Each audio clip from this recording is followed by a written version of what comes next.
Welcome everybody to our February 7th City Commission work session. We'll call the meeting to order. If you'll join me as Jennifer leads us in the Pledge of Allegiance. I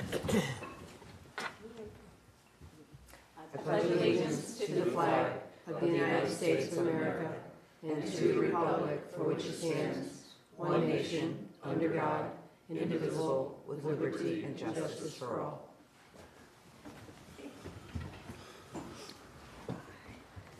Okay. We'll move on to presentations, and we have a presentation of the Landmark Award for the City of Dunedin's production well. Jorge? It says here that I have Russell, Ferlita, and Michael not even going to attempt that name, and they're not here. Mistake. And neither is the award. I'm trying to track something. Okay, well, we can do it later. We can do it later in the Do day. the award without the award? For the people to. It's fine. It's fine. I mean, if they show up late or something, we can just do it somewhere in the middle, or we'll do it next time. Thank you, Mayor. Not a problem. All right. Now is the time for citizen input. Anybody wishing to speak to any item that's not already on the agenda, come on down, and you'll have 3 minutes. Give us your name and address for the record. Morning. Welcome back again. Thank you. It's good to see you again. Your name My and address name for is the record. Denise Minch. I live at 2202 Gulfview Boulevard in Dunedin. At the last City Commission meeting on January 26th, 2023, you, the City Commission, voted unanimously to approve the second and final reading of Ordinance 2220, which updates and amends the Dunedin Comprehensive Plan. Following that vote, Mayor Bajalski encouraged Dunedin citizens to become familiar with the plan. And I'll quote a few sentences from what you said, Mayor. For those who don't know what a comprehensive plan is, it is essentially the city's Bible, what we believe in, our policies, and what we support. And everything that we do here has to comply with the comprehensive plan. It is essentially our strategic plan. It's our goals and objectives and what we're trying to do in this city for our residents. Well spoken, Madam Mayor. Thank you. You then encouraged your listeners to become familiar with the plan and see how it is working for Dunedin. So I did just that. I went to the library, I found a copy of the comprehensive plan, and as I perused the various goals, objectives, and policies in the plan, I thought how well this plan can direct you, the City Commission, as you deliberate on the future of Sterling Park. We have been told that nothing has been decided about the park and that the survey results are being analyzed. But we have also noted that there was a photographer in the park last week.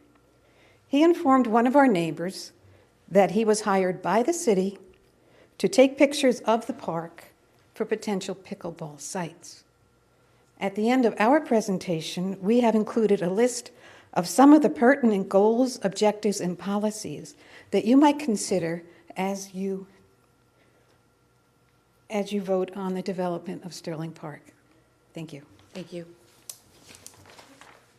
Anyone else? Come on down. Give us your name and address for the record. Welcome. My name is Janet DeSalvo. I live at 2162 Gulfview Boulevard in Dunedin. I also believe the comprehensive plan is very specific in regards to the city's responsibility as you consider the future of Sterling Park. Let me give you a few examples. Under goal number 2, future land use, policy 2.2.4 states the city will focus on issues of compatibility. New or expanding development incompatible with adjacent land uses will be denied. In case this policy is interpreted to mean only new residential or commercial development, I will quote from the city website. The City of Dunedin is in the process of developing a master plan for the future development of Sterling Park. Policy 2.4.1 states the city shall protect stable residential neighborhoods from possible negative impacts due to incompatible land uses. Objective 2.5. Consider the essential character attributes and quality of life features found in existing and future residential neighborhoods. Here is a particularly pertinent policy. Policy 2.5.2. Existing residential areas shall be located and designed to protect life and property from natural and man-made hazards such as flooding, excessive traffic, noxious odors, noise, etc. To continue with our city's comprehensive plan, under goal number 3, conservation and preservation, is objective 3.1, protect and preserve natural wildlife, vegetation, minerals, soils, and wetlands. And objective 3.3, coordinate land use with natural resources such as topography, geology, wetlands, and floodplains. Goal 4 in the city's plan stresses the importance of low-impact development. Policy 4.1.1 states, the city will continue to direct development away from FEMA flood zones.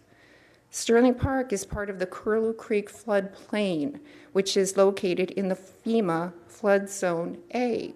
It is also designated a coastal high hazard area Category 1 storm surge region. Thank you. Thank you. Anyone else?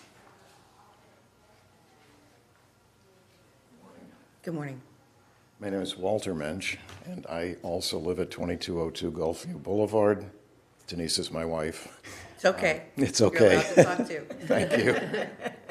Not at all. I'm proud of Lucky that. man. Right now. I'm very proud of that. It's been 50 years in the works, and Lucky man. we're very, very happily married. I also want to thank the commission. I was hoping Director Gizzi would be here, but who gets to live in walking distance of 3 beautiful parks, of the Pinellas Trail, of a premier golf course, the city center, and the art center? I do. And it's You just... are a lucky guy. I am blessed. And my father-in-law, for 40 years that he lived, 40-some years that he lived here, most every day would say, another day in paradise. Sterling Park, in particular, has always been a peaceful green space with low impact usage located in a residential area of Dunedin. The character of the park, even during the decades when it was a par 3 golf course, has remained essentially unchanged. Altering the usage with multiple pickleball courts and/or a dog park will violate the Dunedin Comprehensive Plan. As has been mentioned, some of these violations include lights, activity, and noise at night. It's dark at night now. And no activity. Concentrated activity and noise during daylight hours, obnoxious odor, ground and Curlew Creek pollution, added flooding, increased traffic, incompatibility with the surrounding residential community, and negatively impacting their quality of life, and finally destroying wildlife habitats. We've previously noted that the Park and Rec survey on Sterling Park provided significant opposition to both the dog park and pickleball courts on this park property. We believe that as you consider the development of Sterling Park, the guidelines set out in the city's comprehensive plan will direct you all to make wise decisions. We also contend that our proposals of a Veterans Memorial Park and Stormwater Environmental Education Park are in total compliance with and fully support, and I believe become an advertisement for the city's comprehensive plan, and also the DREAM plan and EPIC goals. Thank you for your attention in this matter. Thank you. I do have a copy of our... Sure, you can present to the city clerk.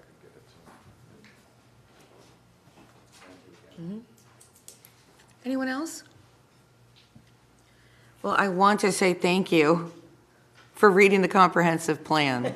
That is awesome. And I can't tell you how many people that I talk to about that, because it's a document that not a lot of people really know about. But it really is sort of the framework of everything we do. It's the framework of our budget. It's the framework of how we make decisions and how we vote. And it's a guide for newly elected officials, to understand, this is how we work things. And for people moving in, new residents, you want to know what we're about, read this document. And it's a big one. It's a big document, but it can be, we've done the same thing you've done. We've gone through that comprehensive plan and debated how we vote up here based on what that says. So I don't mean to sound condescending, I'm very proud that you went and read it, because that's what we should be talking about. So thank you. Okay. Mayor? Yes, I'm ma'am. sorry, just FYI, the photographer in the park was actually our videographer who was shooting B-roll for your city at work. So my video that went out last Friday, he was shooting the B-roll. So he wasn't sent to scope it out for pickleball courts or anything like that, so. That's good to know. Thank you. Thank you, guys. Okay. Jorge, I see people in here. We do? Come on down. Let's go there first. Got Russell back, too. Huh? Hey, Russell. Well, that looks heavy. Let's see. Wow, check that. Wow. Not messing around. Are we putting that on the well? More for, rather than display, I'm really resting it here because this thing's heavy. So, good morning, Mayor, Vice Mayor, Commissioners. I'm very happy to be back, and I'm very happy to be able to, Are you staying? I'm staying for the day. Get some work out of him, Jorge. So, I'm here on behalf of American Waterworks Association. I'm the chair of Region 4, and I'm very happy to be able to present this award to the City of Dunedin. It's a landmark award. It's one that actually Mike had started applying for before I left. And it's really to recognize either American, Canadian, or Mexican landmarks or items that have been used for the purposes of water, whether it be distribution, treatment, any aspect of water. It has been maintained and will continue to be maintained in a manner such that it's productive and will maintain its landmark status. So this particular award is for well number 4. It's the city's second landmark award. I think the first one was for well number 1. And I'm very, very happy and very proud to be able to present this. It would have been more fun if I would have been able to be on both sides of this, but didn't quite make it. Thank you, Mike, So for applying for that. It's a growing list of award-winning awards that we have for city water, and Yeah. God willing, hope it stays that way for generations and centuries to come. Well, and that's on the backs of a lot of people. I'm looking at you, that have worked hard to not have rusty water. Remember those days? Yeah, I remember those days. Anyway, congratulations. Prices. Thank you so much. Where are you guys going to hang that? it's going to go next to well number 1. It's meant to be hung outside. It has all the mounts. If you go to well number 1, there is one that's already presently mounted to the well house. Where So is this that one- located? Well number 1, it's over. It's right behind the SunTrust Bank building. Okay. We currently have one of those on the wall, but we're gonna install this one at well number 4, which is right in front of the stadium. So it's a real nice place for it, so everybody can Nice. get a good look at it, and Yeah, get a lot of visibility. That's great. That's awesome. Jennifer, did you have any comments? I don't. That's Jorge, a nice you- plaque. Jorge, you I good? know, that messing around with it. Well, thank you so much for the entire utilities department, all that they do for our residents. And thanks for coming back, Russell. Absolutely. I hope to come back to present many more awards. I hope so too. All right, we like it. All right, thank you guys. Congratulations. Oh, she's got to get a pick. Don't drop your back, you don't get workman's comp. Yeah. A little bit of passive aggressive there. Michael, you got to go get in that picture. For sure. All right. Moving on, we'll go to consent agenda, which is the approval of the January 10th and the January 12th meeting minutes. Are there any changes? Okay, is there a motion to approve? So moved. Second. Okay, Commissioner Gao and Commissioner Franny, is there any public input? Seeing or hearing none, all in favor signify by saying aye. Aye. Any opposed? Motion passes unanimously. And I'll go to action items. So first on our agenda is we have the appointments to our Charter Review Committee. We have each, it's that time of year, every 5 years, we call up residents to help us review our city charter and propose any changes if necessary. And during this process, we have been able to each individually appoint or put forward our own appointments to the committee. Do you want to tell who they are? Certainly. Mayor Bujalski, Rob Detro, Vice Mayor Twarnga, Christopher Crampert, Commissioner Franny, Patricia Morea, Commissioner Gao, Rhonda Neal, and Commissioner Walker, Michael Ray. Okay, so with those appointments, can I have a motion to approve? So moved. Second? Vice Mayor Twarnga and Commissioner Franny. Okay. Are there any public input on those appointments? Hearing none. All in favor signify by saying aye. Aye. Aye. Any opposed? Okay, so we have 5 of those appointees. And then, second, we have 2 more appointees that we took by application. You want to talk to us about that and tell us the process? We all have our ballots. The process for appointing the 2 at-large members will be that a ballot with the 7 applicants received for the Charter Review Committee was placed at your seat. Select 2 applicants from the list. Myself, the Deputy City Clerk, will read the selection of each ballot by name and choice, and then tally the total for each applicant. The top 2 vote getters will be nominated to the Charter Review Committee. If there is a tie, we will repeat the process. Okay, are there any questions for Michelle? All right, so we've got your ballot. Make sure you circle or initial who is filling it out. Circle and initial? Circle or initial, I don't know. Okay. Whatever you choose. Fill it out and we'll pass it over to Michelle to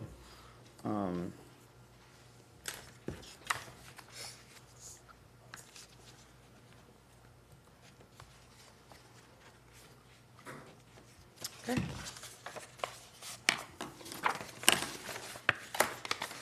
I guess they're gonna read them. I guess we don't, I don't know. I'm just used to doing it. I don't know why I don't even know why I did that habit because I'm just gonna read them. I'm going to read them. Yeah. Good, she's gonna read and see it too. Thank you.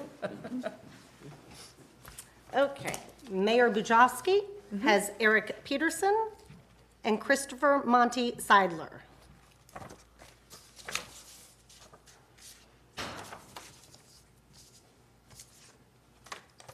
One is not initialed. If you can kindly initial that at the top, please, sir. I just told everybody to circle an initial. Let's do a call out on that one. Thank you. Vice Mayor Twarnga has selected Victoria Butler and Jackie Nigro. Commissioner Franny has selected Victoria Butler and Eric Peterson. Commissioner Gao has selected Victoria Butler and Eric Peterson. Commissioner Walker has selected Jackie Nigro and Eric Peterson. Oh, I think we got them. We have them. Eric Peterson has a total of 4 votes, and Victoria Butler has a total of 3 votes. Okay. So that, we don't have to do a motion to secure that, we just did it, right? Or no, we No. do need to do a motion. You do a motion Yeah, to because appoint those 2. that's simply putting it out there versus going through the whole nomination process, which is a pain when you're doing this. Okay. Is there any public input on the people that we are suggesting to appoint? Seeing or hearing none, can I have a motion to approve Eric Peterson and Victoria Butler? So moved. Second. Okay, Vice Mayor Twarnga and Commissioner Gao. And comments? Any final comments, given we're just appointing this? Just thank all the applicants who applied. Yeah. I love it when you have passion from the community to get involved. Okay. Just a quick question. When will you guys first meet? I believe that the city clerk had sent, or will send a letter identifying the timeframe, giving a couple Got of ya. options. Okay. All righty. One more thing. is there, I mean, with ordinance review, which is different, obviously, but, you know, when we've done some of these, we've said, hey, there are certain things we want you to look at. The charter is so much more small, you know, minute as far as size and review, so I'm assuming there isn't, but I want to give you the opportunity to speak if there is something you want folks to look at. And you may not have had a chance to think about that, but at some point, we need to be able to maybe give direction to do that. I don't think we should be doing that off this dais. That's what I don't think should happen. So if there is direction to review something, it should come from here, but we should have the opportunity to do that. I just don't know what the timing might be. Okay. Do you want to bring up any items? Well, given the size of the charter, I have them review the whole thing. Well, yeah, they would. Right. I'm saying any Input we might have. well, I'm saying anything Well, specific yeah, that we want them to debate on, For instance, for instance. has naming the commission seats, the way it was done, what, 4, 5, 6 years ago? Oh, Has no, that- that's been, Has that that- was John Hubbard. That was under John Hubbard. Seat 1, seat 2, seat 3, Yep, 4? because Okay. that was that, instead of going from the top 2 vote getters, where Right. it used to be. Right. And it made them individual seats. That changed in 2011. Okay. I'm pretty sure it was 2011, so it's been 12 years. I'm just wondering if it achieved what everybody wanted it to. I mean, you get mixed views about it, because what happens is somebody who doesn't have somebody opposing them doesn't have to run, whereas, so let's say there's 2 people running for a seat, okay? So what, and then the other person doesn't have to run because they don't have opposition. And of course, the way it used to be, all 3 had to run, and the 2 top vote getters got it. So you always had to run. So it kind of gave a lot more exposure, and nobody had kind of a, I don't want to say a protected seat, because somebody could always go against them, but I wasn't here, I don't know the rationale, I just wonder if it achieved, because some Yeah. people get confused, like, oh, well, seat 1, what, do you represent me? They don't realize It's not they're a all at district, large. they're No, I all get that. at large. But people get confused by it, so I guess I'm just asking if you were here, so. Yeah, so- Did it achieve the goal that? I think it John was did. probably here too. No, I don't think John was here when we did that, were you? No. No, I think I'm the only one left that was here when that happened. I'm showing my wear. What was happening in the top 2 vote getters was if you had 2 incumbents lumped together and then a new person coming in, it was extremely difficult to overcome the votes of 2 because it would be the top 2. So if you have 2 incumbents and a new person, it was very hard for them to overcome the name recognition and the incumbency. Whereas when you made it an individual seat, and yes, they debated that. If you ask Bill, I don't, I'm you know Bill. Bill, what's his last name? I'm having a blank moment. Chamber, Ad Sharp. Oh, Bill Francisco. Yes. Yeah, Sorry, it took me a minute. yeah, okay. That's my old brain. You know, they debated that quite heavily, and because they were concerned about, you know, negative politics and. Yeah, it allows targeting. Yeah, yeah. But in the end, what the commission felt, and ultimately the voters, because it was the voters that voted it, okay? And what, in the end, it was, gave a new person more of a shot to not have that incumbency hanging over them. And not every campaign has been negative. Some of them, I mean, look at mine. Mine have been extremely negative. But not everybody has been that way. And I feel like it achieved what it was supposed to do. I think it's more fair for a new person to come in, and it doesn't favor incumbency. And that was that was why. I'm not saying you have to agree with it. You asked truthfully- what was the purpose and what did it achieve. Yeah, I just asked the question. I'm not sure I buy that argument that. No, I if get you it, go but I against an think, incumbent, you go against an incumbent, whether you. yeah, but you still you're, have to pick your top. but in two. the top two, you're going against two incumbents. That's what was happening.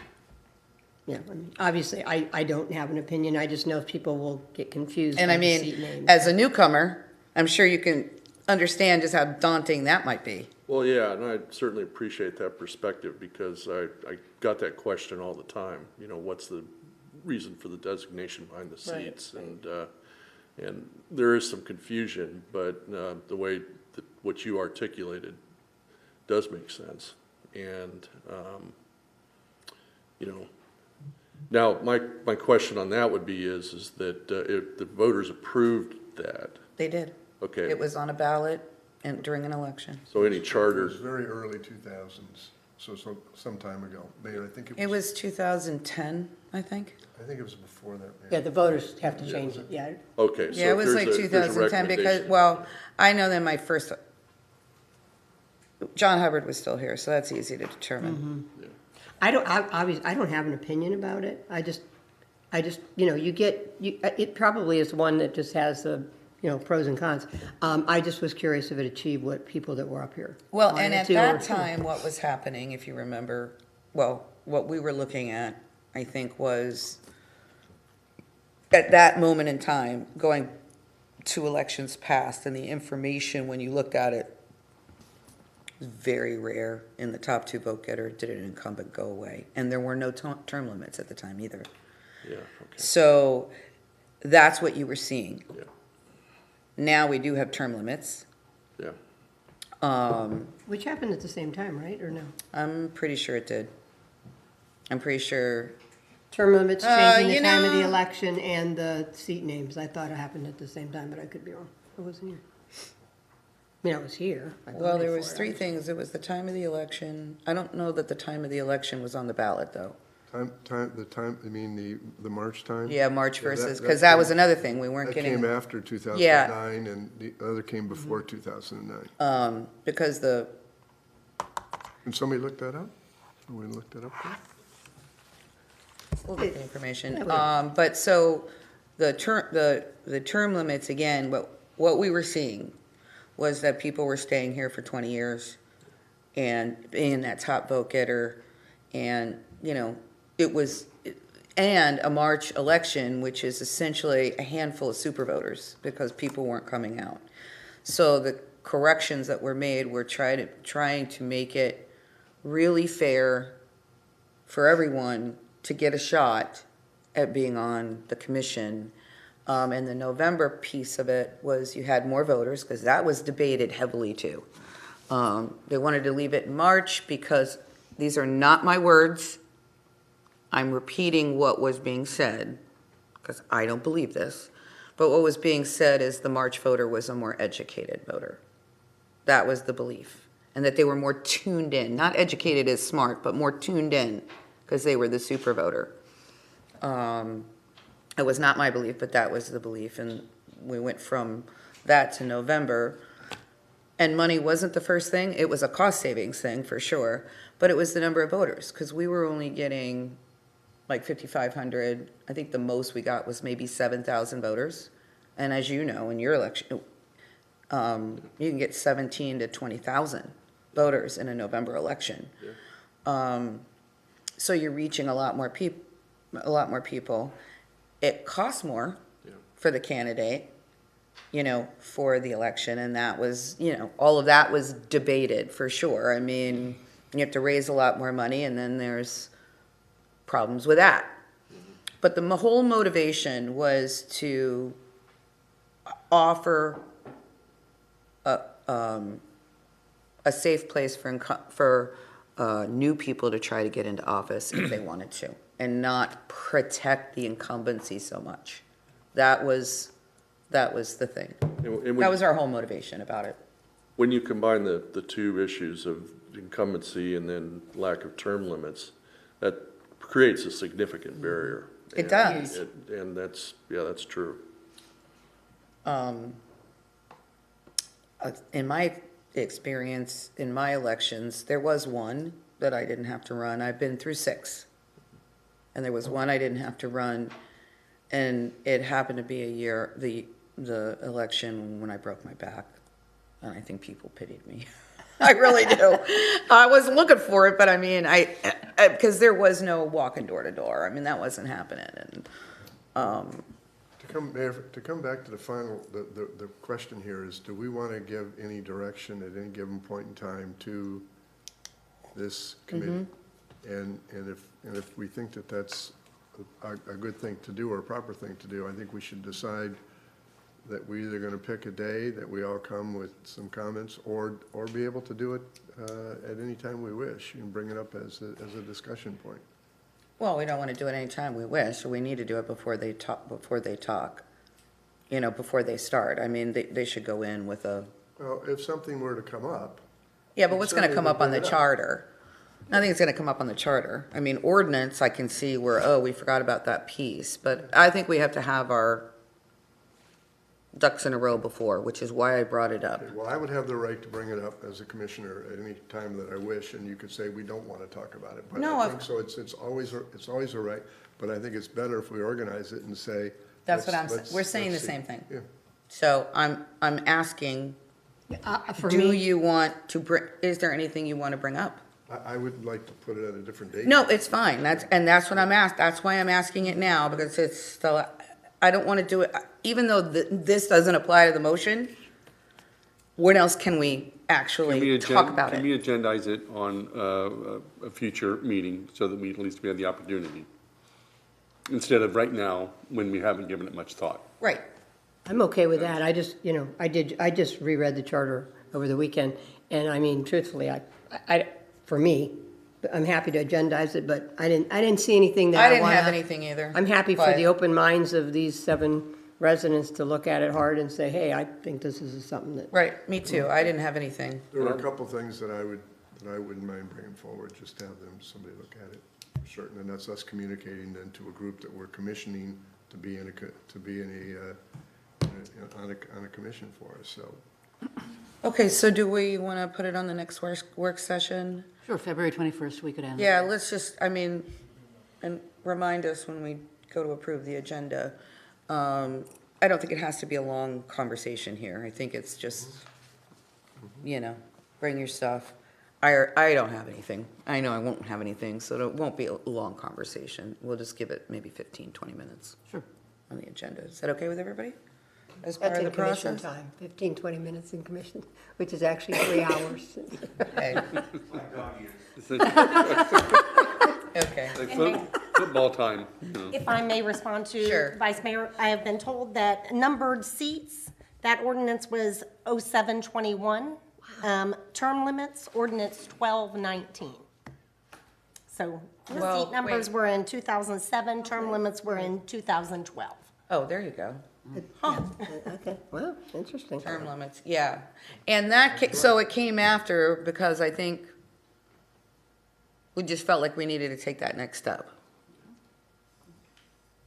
Okay, all right, we have a motion and a second on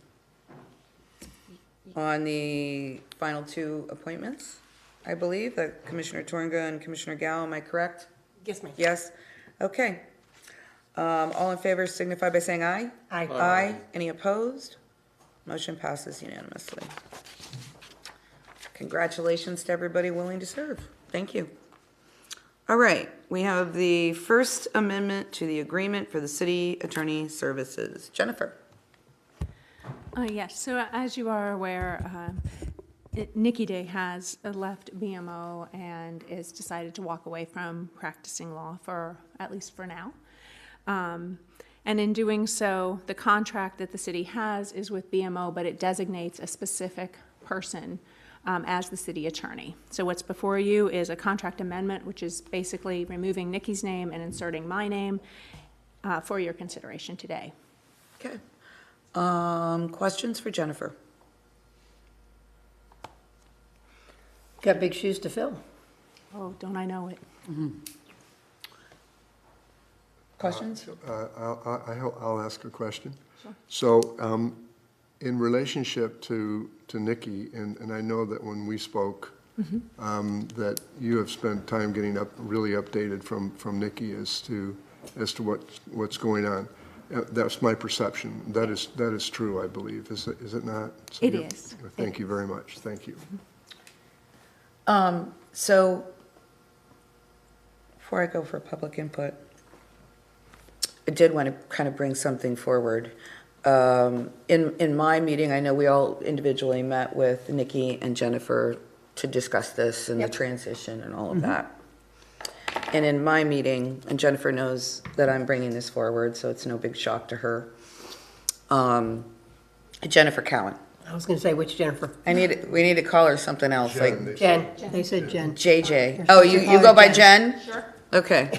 Jen works. It'll make me a lot less jumpy if you do. Yeah, okay. Starting today, she's going to Anyway, so, Otherwise, gotta just split you or something. to my colleagues, just as a little background, you all know the story, but I want to kind of frame it of why I want to do this. We had an organization that we were a part of with our city attorney services for a very long time. It was John Hubbard and then Tom Trask. And then we went through this extensive interview process to get our new city attorney, which was Nikki. And when we hired Nikki, part of it was Nikki. I mean, she's pretty dynamic, spark plug. And she, there was a certain gravitas that she had that really won me over other people. But part of it was BMO.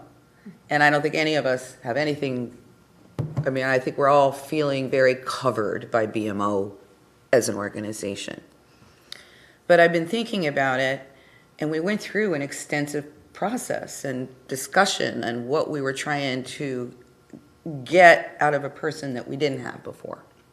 And many of you were here to understand what that is, so I don't have to go into the details of any of that. We have a new commissioner, which I, always want to include his opinion. And I do feel that BMO, as you probably already know in your meetings, they are going to hire another high-level person to fill Nikki's spot in their organization. And when all of that happens, I do feel like we should go through the interview process. I think it is in no reflection to Jennifer in any way, Jen, in no reflection on her. We very well and likely will say Jen's just fine. But there were reasons we made our decisions. I think we are allowed to still have those same questions for our future. And I would like to see our new commissioner participate in that process because he's likely to be here for quite a while. Oh, thank you. That sun was in my eyes. And so we're not interviewing BMO again.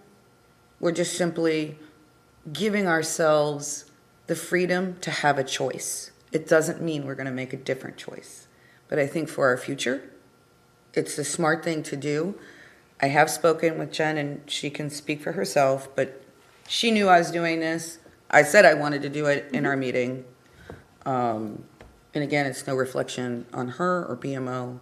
I'm not saying go out and get other companies, just within their own organization. I think it's the smart thing to do because none of us have really worked with Jen that much or questioned things. So I wanted to get your opinion about that. We still approve this, and in this thing it says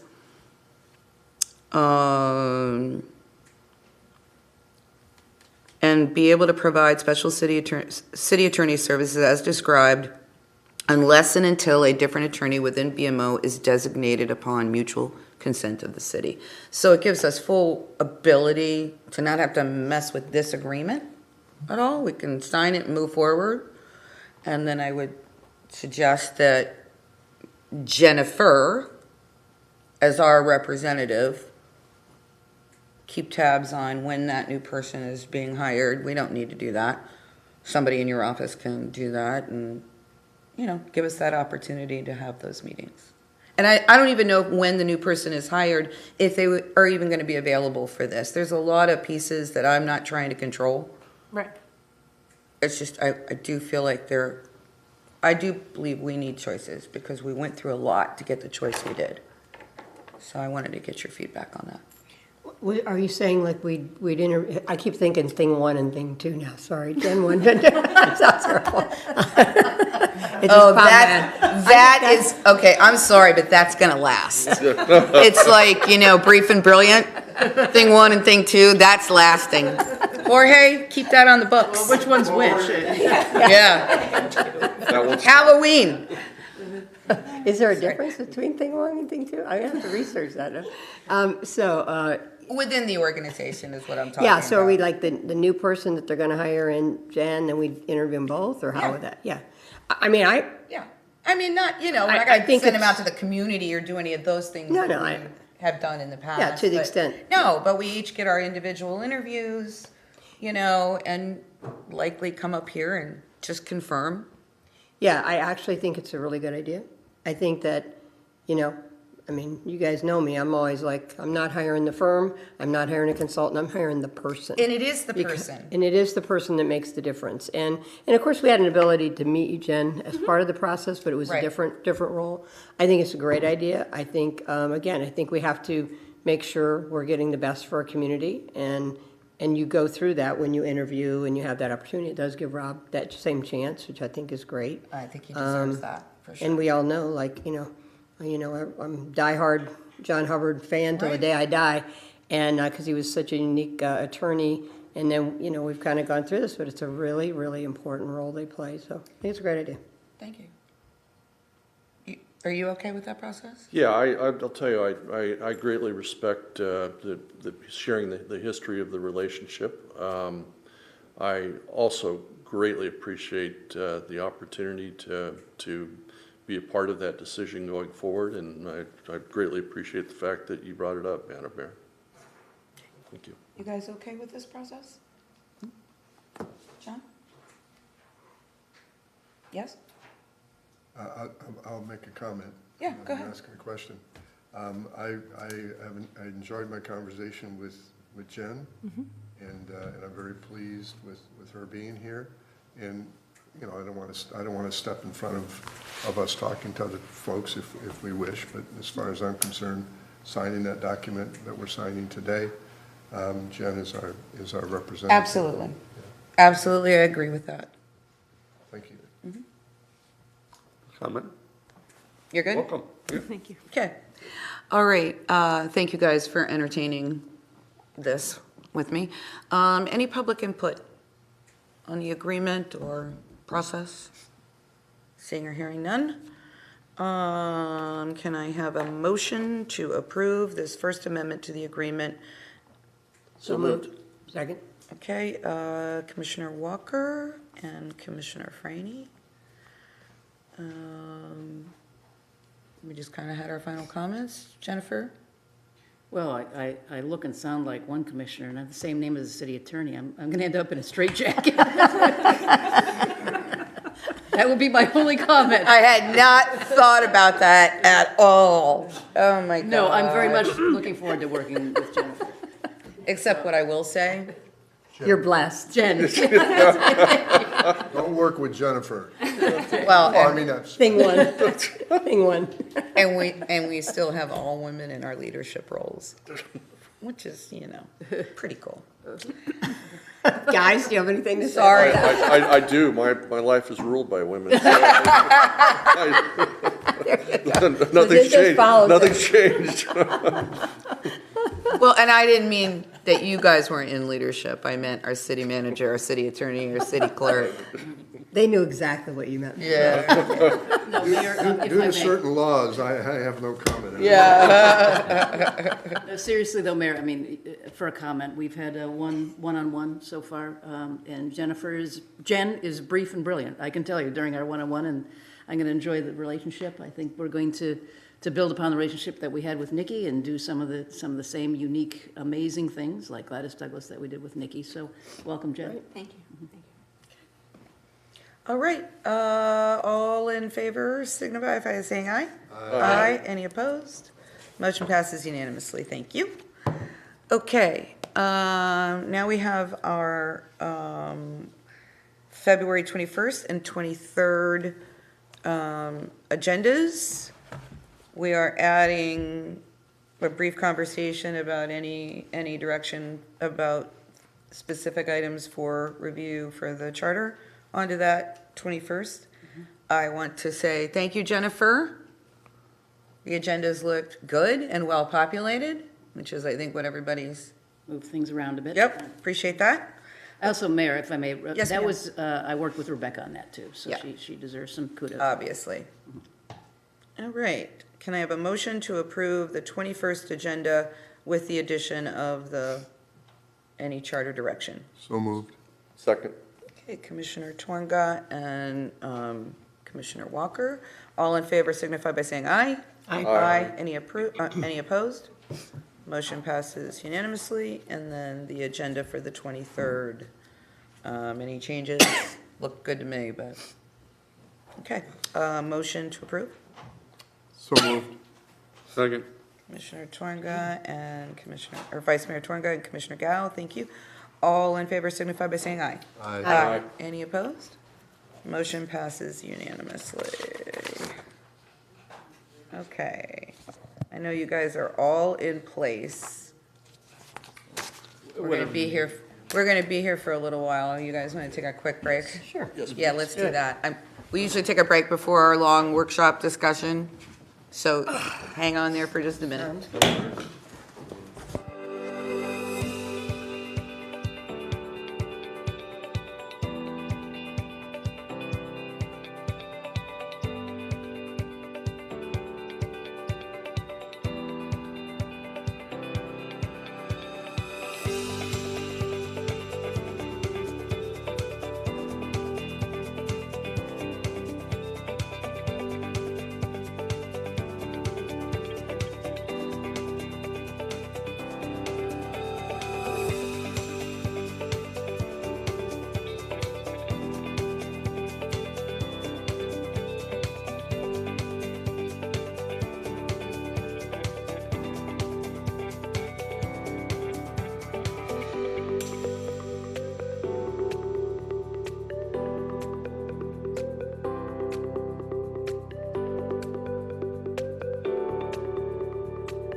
we'll bring our meeting back to order. And very exciting, we're going to talk about the possibilities for the redevelopment of this property. So Bob, Jennifer. Okay, I can't tell you how many friends and a niece that are named Jen. And I call you Jen sometimes, just out of habit. This is going to be bad. I'll go with Mrs. Bramley if you'd like. No. Yeah. What is your middle I've name? used some different names over the years. Yeah. We're not going there. Wait a minute. So Mayor, Vice Mayor, Commissioners, you had in the recent past considered the assessment of this particular. Getting serious, Alice. Go ahead, Michelle. Don't. I'm sorry. I totally forgot. We have a problem on the agendas where we just added, the discussion of the charter to Tuesday's meeting. Tuesday's meeting is packed. It's not a time for an overage discussion that could go there. Thursday is a better fit, if everybody's okay on that. For the charter discussion. Because we have the agenda discussion and the parking garage, financing, pool, all that. And those things are going to go long, plus the other items. Did And you want to do the charter discussion and the meeting discussion on Thursday? no, we can have the meeting discussion, I think, but I mean, I just want to move the charter discussion Okay.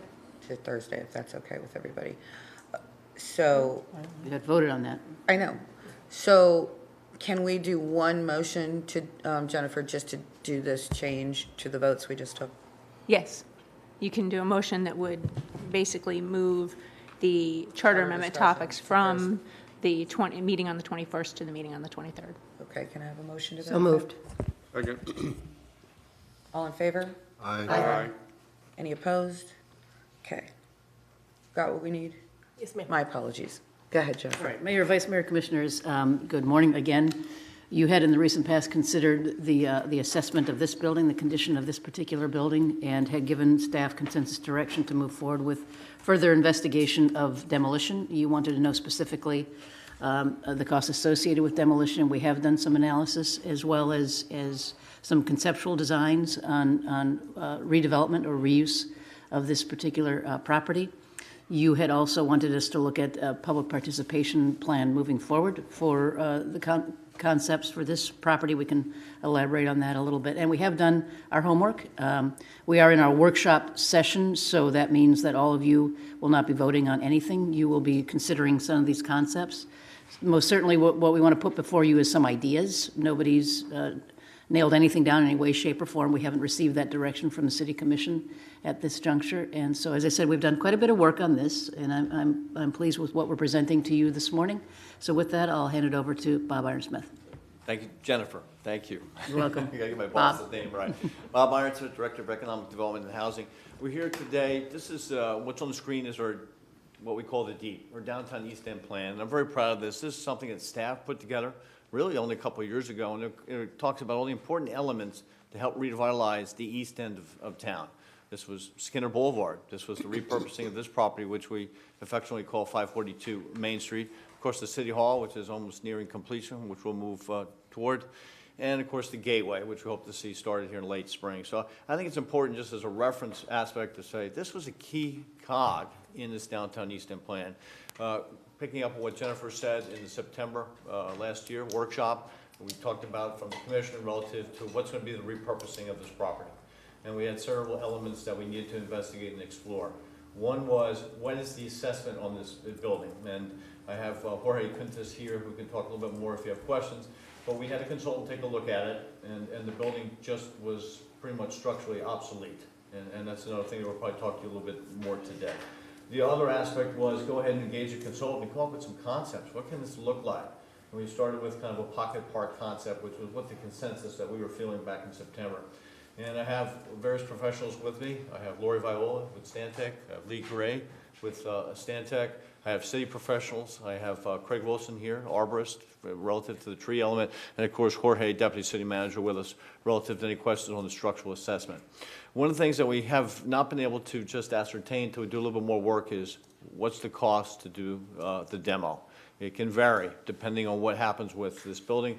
The main thing is to preserve the trees, so the slab is an important component of it. The goal today is really to get consensus per staff to move forward with the demo. And the next aspect is to share these concepts with you and get a little bit more input and feedback. I must say, as Jennifer had mentioned, these concepts will be refined, and there's going to be plenty of time for public engagement. Communications department will be picking up and having some sessions where we get more input on what takes place with this building. I also want to share at this point in time, this is an unfunded initiative. We are looking for future improvements to be part of the budget cycle for next year. And we're also going to share with you a little bit of an interim plan. If the building comes down, what takes place till we get the chance to go ahead and do future improvements. So we have a slide on that too. So at this point in time, let me go ahead and turn it over to Lori Viola. She's going to share a PowerPoint with you as to some of the thoughts and ideas relative to this building. And as I said, we have all staff here to answer questions for you. Lori, get that ready for you. Thanks, Carl. Good morning, everyone. Good morning. It's almost getting towards noontime now, but anyway, we're very excited to be here because, as you all probably know, I worked for Bob's staff for a while one of his project managers were out, and during that time, the discussion of this site came up, and I thought, oh boy, that would be a great site to be able to work on. And then I know last September you all met and talked about, what you wanted to see on site and how this space could be used on the east end of Main Street here.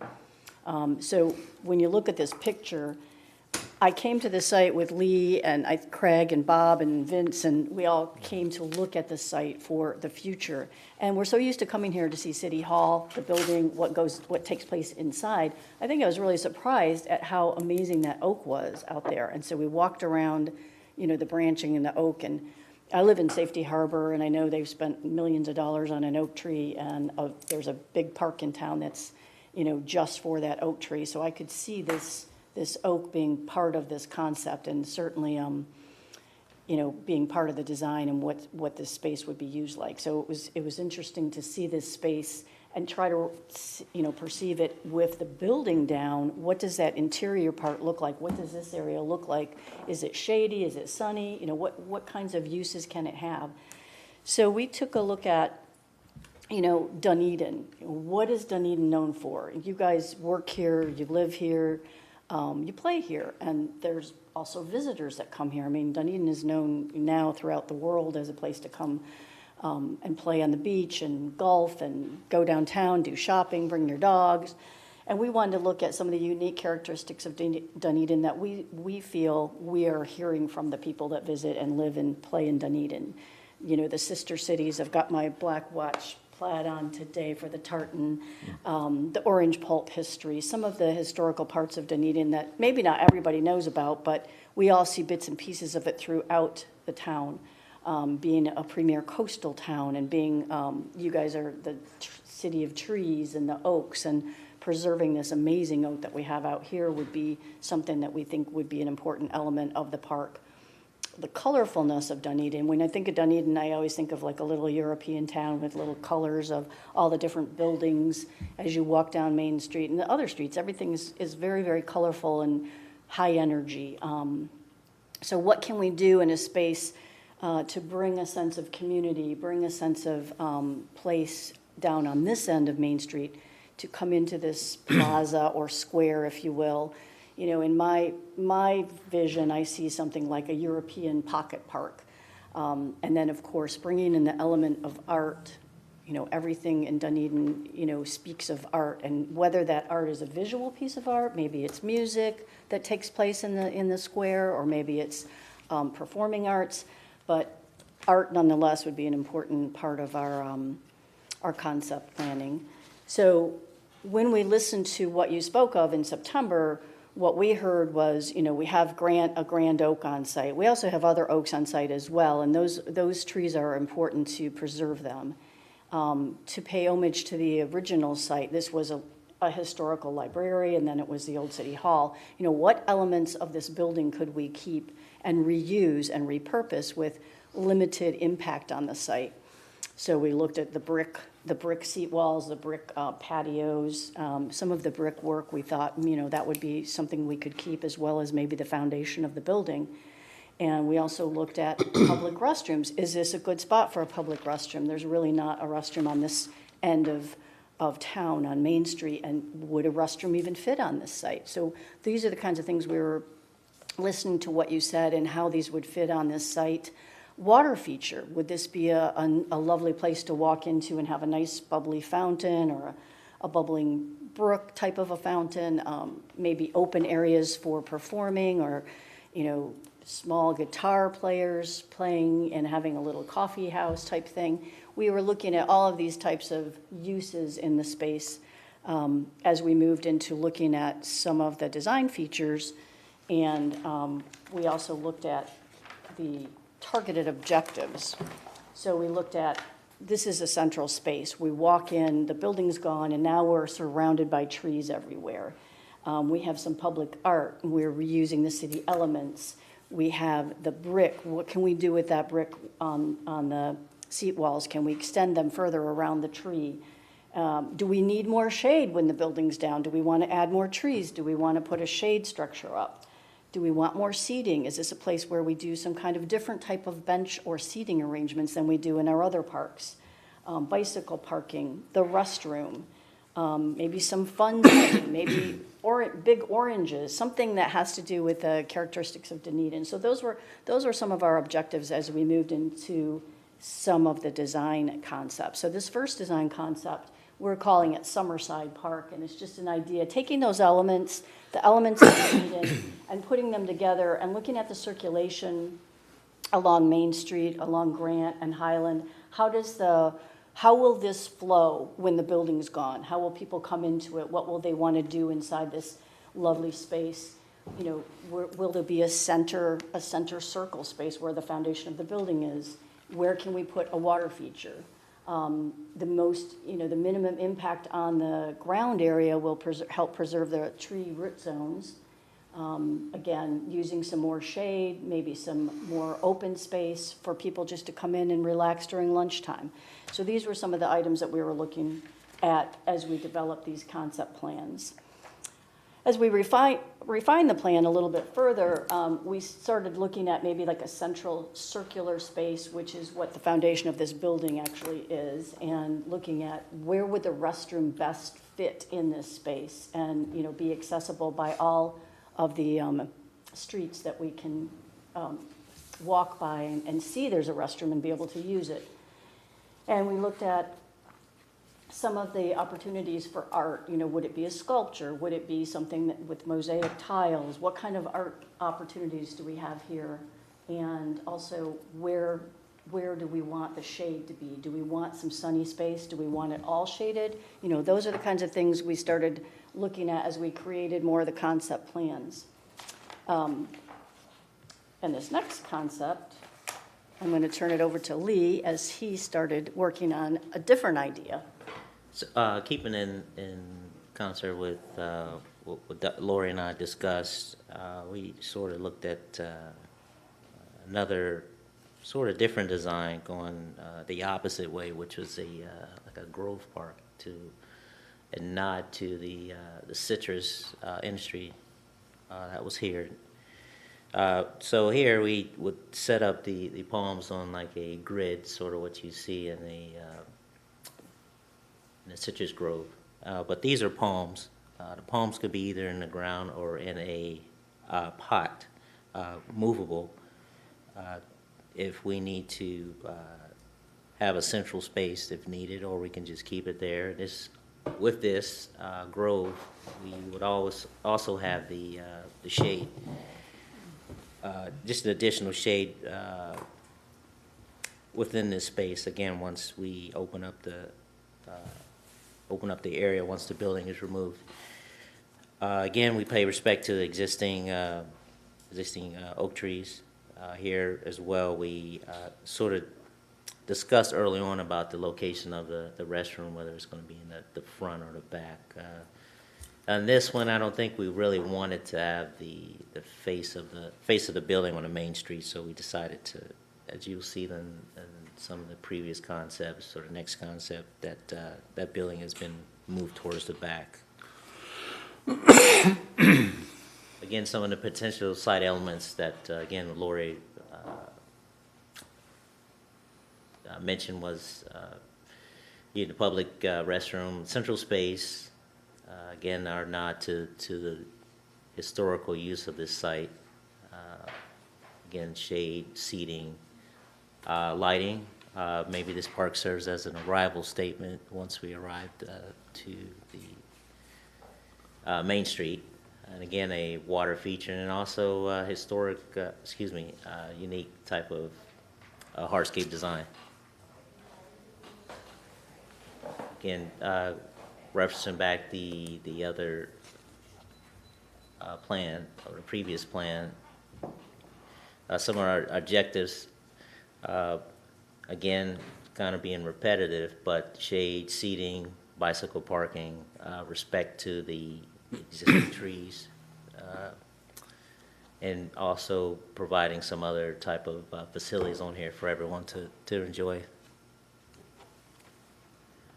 As we looked at that and stepped back even further, we needed to refine our concept. The circular base that you see is again a historical reference to the building. The palms that are located here and within a circular layout represent the columns or the foundation of this whole plan. Again, you have circulation, as you can see, the reuse of the existing bricks. Also, to the right on the plan, we would thinking about extending the seat wall to continue to protect the large oak over there, and also just kind of explore the entire site to see what we can actually keep on site, or what other type of creative design elements that we can explore to use within this design. The shape that you see is the orange shape. It looks sort of like the sun rays, but it's actually the shape or the wave shape that's taken out of the E in the City of Dunedin logo. We would just express that on the ground.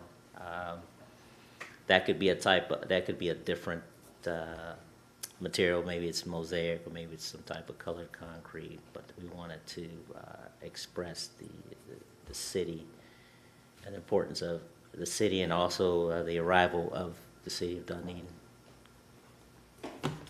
I'm sorry. Oh, I'm sorry. Are you done there? It's okay. I was just thinking how we talked about at Pioneer Park, some of the mosaic artists were proposing to put the word Dunedin on one of the walls, and we didn't end up with that. So here we were thinking, if that is part of the branding program in the future that branding comes up with, is this a photo opportunity to walk into this nice space and have some mosaic tiles spell the name out on the center portion of this plaza? So we were thinking of how that could be incorporated into the design as well. I'm sorry I interrupted you. So this is our kind of our refined plan. We do have a couple areas for the restroom. We looked at the patio area because it's off the actual foundation pad to the patio side, which gives this foundation more space to work with, because if you put a restroom on it, it basically takes up quite a bit of that space. Also, the other spot where we have in blue dashed line is another spot where we talked about, would that make sense to have the restroom there, because that's where the plumbing currently is, but we didn't know if we were going to have to redo the plumbing anyway once the building's demolished. So those are two options to look at as we move forward through the community engagement and the master planning. But we thought it was really important to have an interim plan, because if it's approved to go forward with the demolish of the building, there's going to be an empty space here that people aren't used to. They're used to walking up and seeing the building. So now we're going to have this empty space. How do we make it safe for the public to use between when the building's demolished and when the next project begins and the construction begins? So this interim plan just kind of shows what the space would look like. We are proposing to keep the foundation of this building, and one of the reasons for that is to protect the tree roots of the tree. and give us a foundation to work with. And that would have to be safe and make sure that, the integrity of that would be, we can surface that with something if it needs to be resurfaced so that it's smooth and safe and easy to walk on. You guys could add some seating in there for the interim so people could come in and sit down. You've got some benches out on the site now, or perhaps you do something different and bring in some different kind of seating and maybe some trash containers. Just a very inexpensive sort of interim plan that allows people to get used to this space as being used as an outdoor space instead of what was City Hall, while you're working through again, community engagement and what will take place as the final master plan. And the final master plan may look nothing like this. As you know, things change, but this is, I think, a good start, trying to incorporate all the elements that were spoken of in the various meetings, as well as what would serve the community on this end of the downtown area. I think that's it. Great, be happy to entertain any questions you might have. Okay, so you're not, these are just things to spark ideas, right? They're not, hey, pick this today. No, nothing like that. And, actually, as I was sitting here, I was putting together a critical path schedule. It's going to take some time, for a final product to be done here. What we really wanted to get today is consensus to look to move forward with a demo based on, the assessment that came back. The building's really obsolete and didn't really make sense to spend a bunch of dollars to repurpose it. But even with the demo, there's still some steps that need to be done. We need to have our public services go in and kind of rip up the flooring, frankly, to see what's underneath here relative to the concrete and the brick. There's some unknowns there. And then based on that, we need to get the demo scope refined so we know exactly what we're talking cost-wise, and then bring that back to you, when we get that cost in play. And then from there, we would need to demo the building, if that's the direction. And then, as Lori shared with you, it'd be a little bit of an interim plan. From there, I'm just sharing the steps. There's a little bit more. Something needs to be included in the fiscal year budget for next year. Concepts need to be kind of refined. Then we need public engagement. Then the concepts need to be defined. Then plans and specs need to be prepared.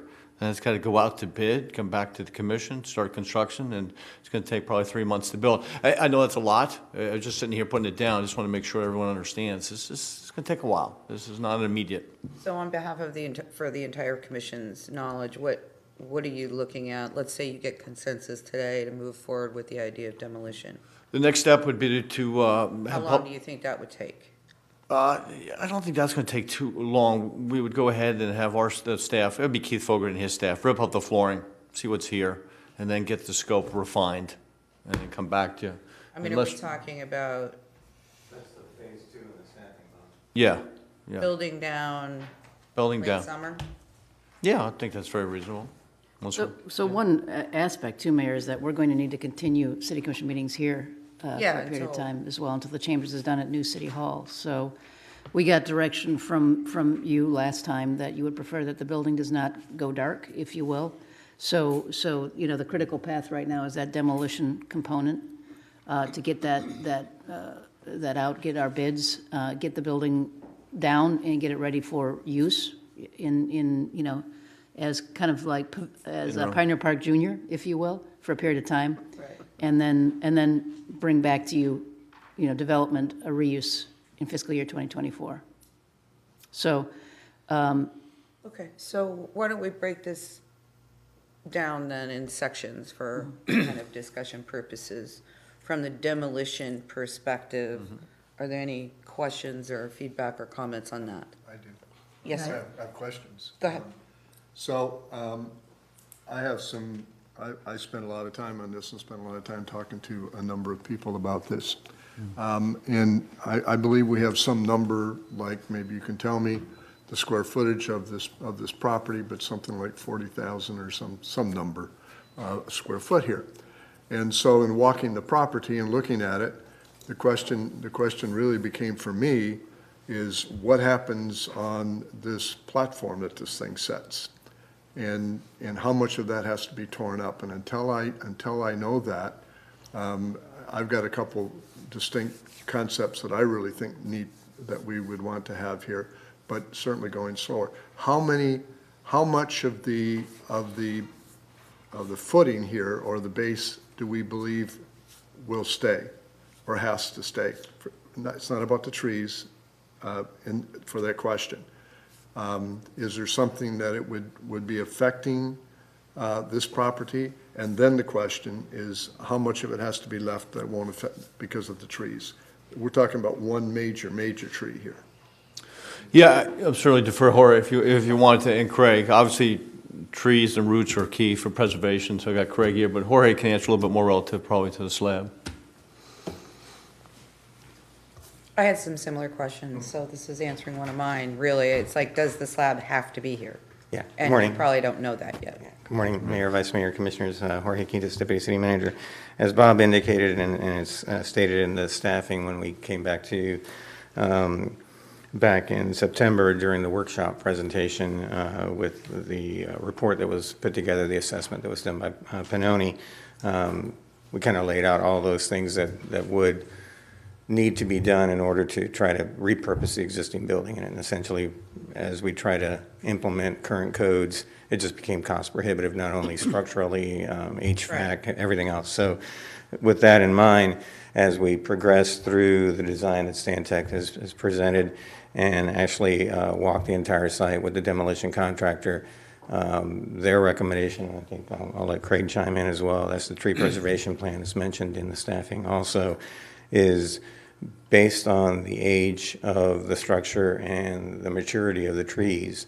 There's a concern that if you just do a conventional type demolition, which is you bring heavy excavating equipment in, that just by virtue of doing so, you would then impact the root system that has inherently grown underneath the slab system.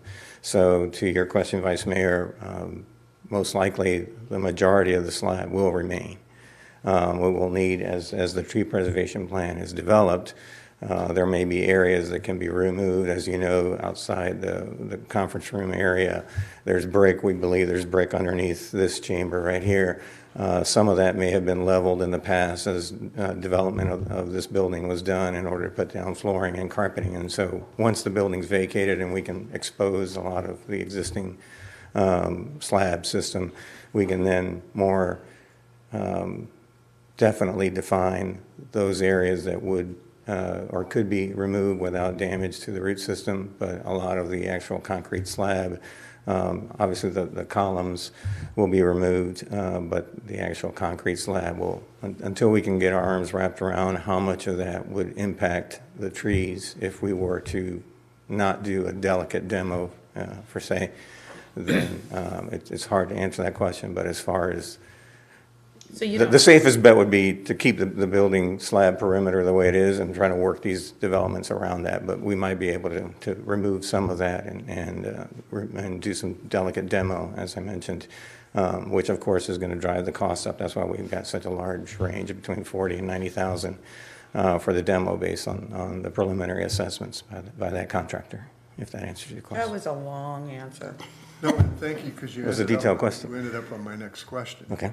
And it's important, that tree is important, I think, to some of our history here and Yes. to most people that are in Dunedin.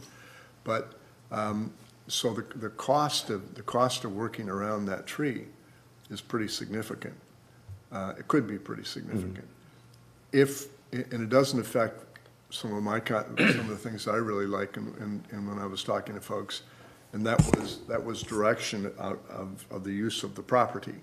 And we talked a lot about porous material or all of those there's three words that come along with this where allows us to put something on that directs people where we want them to walk. And then the rest of it, let's say we could pull the whole entire base up here. Well, then we have a structure that tells people discriminately, here's where you are, here's where you stand, here's where you walk, and here's where you don't walk. But that might be affected by all of this. But the cost of that is pretty significant, if you were to ask me.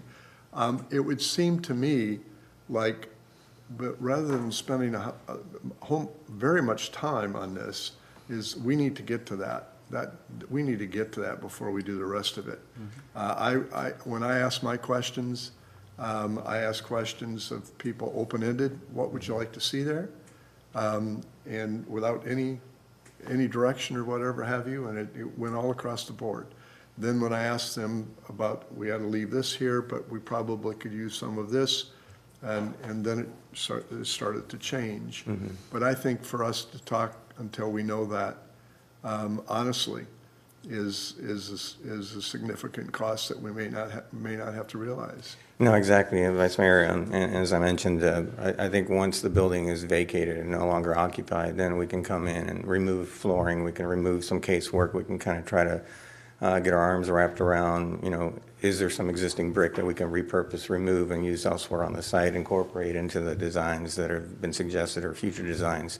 What slab area needs to remain because we don't want to impact the trees. They may look fine for a year or two, but then they start to deteriorate because we've done some damage to the root system by placing heavy equipment on top of it. Depending on how much of that flooring we can keep, they can do colored concrete, they can do some other aesthetic things on top of it, but we kind of need to get our arms wrapped around what can we use, what can we not damage the trees by doing. This is a little bit too direct, perhaps, but I'm going to be very direct. That was basically what I got out of when I was talking with all these people about the different repurposes, everything from parking to et cetera, and all of that's got to come later until we really understand this. So for us to spend a lot of time on this, honestly, if you were to ask me, we need to know that. We need to that has to be certain. So my questions I can go on later, but that was really the main question that I had. Okay. What does this really look like? By the way, just for again very direct input, a large number of people that I talked to said in 4 years in the end, they really don't care what was here. It won't matter. It doesn't matter. They got their city hall over there. This is gone. Very direct, sorry. I want to ask you a question based on what you were asking on the slab. And I so appreciate I don't remember the word you just used, but the low impact, delicate demolition to save the tree, to protect trees. So this might be sort of a, I don't know, simple question, but let's say you do all that and you see what the slab is. I mean, don't laugh at me when I say this, but I mean, isn't there a low impact way to lift the slab? Like, I'm gonna defer to this guy. where you don't have to go do heavy equipment and all of that? Yeah, the price differential that we got, obviously pretty wide swing between $40,000 and $90,000. Depends on, once we start the demolition on Mies Materials, you'll see conventional demolition. They're gonna come out with a large excavator and take that. Smack it down. It'll be gone pretty quickly. I'll be here for that. Can't wait to see that. If we need to do delicate demo, which I'm guessing we will have to do on this property, then it's much more labor intensive. They'll come in with smaller equipment, rubber tired pieces of equipment, labor to take down and kind of work their way from the outside in. It was a simple question. So it's. I'm making fun of you. No, I get it, but I mean to remove the slab. I'm totally making fun of you. You know, remove the slab in a most respectful way. If I might add, I don't necessarily think having the slab there is going to hurt us relative to what we're going to do for the area. It's not a negative that creates a clean. But it does direct the design of the park. It does, but with it does limit you in your but design options if that's what you're doing. It's part really the trees, the tree formation that has grown over time in the circular manner. The geometric is really what is the main driver. It isn't just the slab, it's what's happened around the area. So just having that isn't a clean slate unless you're looking to take various trees down. Yeah, I was going to interject. So we would be developing a tree preservation plan with this. And that'll tell you And it would have phasing, and it would have, specific criteria on what limbs to be pruned or not pruned, what root pruning should occur, what type of equipment should be used, and how it should be done. To your question, Mayor, on could this slab be demolished? Yes, but it would be more, and I'm not saying it should. I don't know. Labor, but what I will tell you is that tree roots typically grow towards the foundation of whatever is there, and then they redirect. So, but on older trees, you'll find a lot of times some bigger supporting roots far underneath those foundations. So you never know what you're going to find. So to err on the side of caution and to not disturb the tree, preserving the slab in itself is a great start, and it's not going to go more in the more negative route if we leave the slab. If we do demo the slab, we would have to use extra labor, hand labor, small equipment, jackhammer, wheelbarrow. But so there is an option. That's my there's an point. option. That's all I'm trying to get at. It's a large No area. more later. Yeah, it's a large area too that we can work around. Yeah, It isn't necessarily negative, so. Okay, I was just jumping on his. No, thank you. So my second question is relating to the trees that we have on this piece of property. Are there trees that will be coming out of here that exist today that are on this property? The anticipated tree to be removed would be more on the grant side, because our thought was that demolition ingress and egress would come in off this side. And it's more of an ornamental tree on the back side of the building, ornamental holly, and but none of the larger established mature trees would likely need to be removed. So that's not our anticipation. So when we get to my comments, okay, one of the things that I was looking at was whatever trees are still here, any trees that we would add would be in movable boxes or something, because of where I would like to see this whole thing go, but that's in my comment section. So it was important for me to ask that question, and I don't know, are there trees that have to come out when we redevelop? not at this point, no. Not in this piece of property? No. Yeah, and you could do decorative, artistic type planters, for movable trees. That's up that Lori shared. You could do that, sure. And therefore then, whether the slab is there or not, whatever we use as a hard covering over the property, because I would like to see a lot of that, showing people where they're sitting or where they're walking, and regarding the trees, that there's protection for the trees, for this big tree here, for example. So that is almost immaterial unless we have to leave that here and there's a problem. Yeah. So with a lot of other foundations too, people will talk about pervious, materials, but what they don't often realize is the sub-base that has to be put in. So a lot of times you'll be digging down 18 to 24 inches to put in something that's pervious. So you could be cutting a lot of roots, whereas a traditional sidewalk or a slab is 3 or 4 inches. So the pervious component is great, but at what cost? How deep do we go down, and what do we find when we go down that far?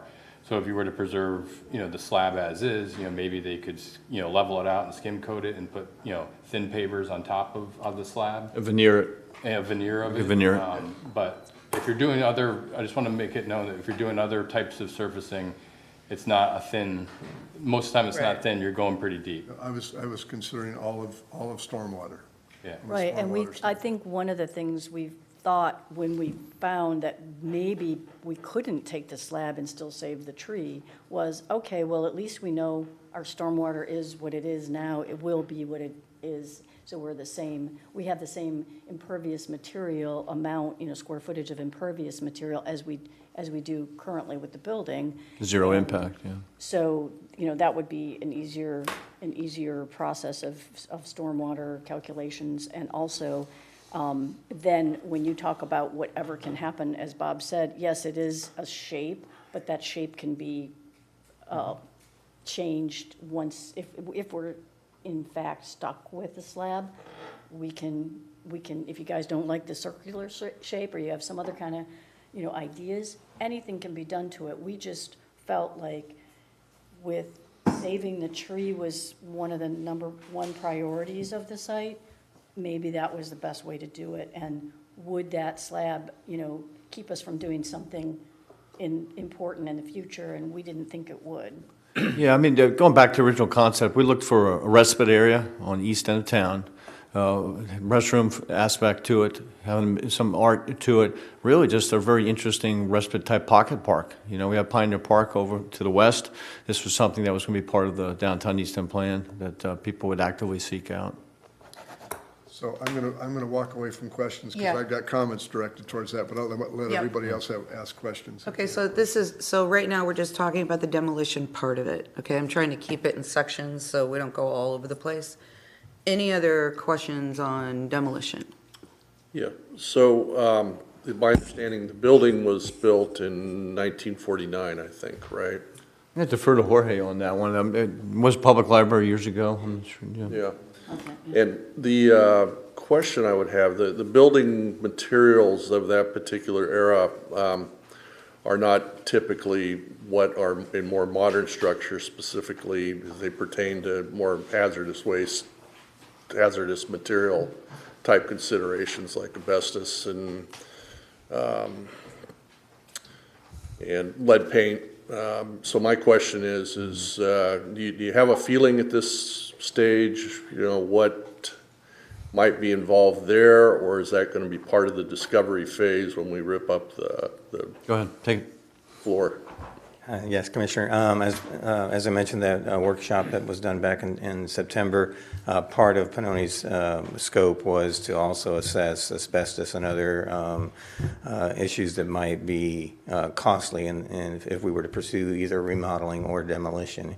And so that was researched and provided to the demolition contractor when we got the quotes. So it's very minor and can be incorporated into the demolition as a part of their permitting process. Okay, great. It's not cost prohibitive. No, thank you. Appreciate that.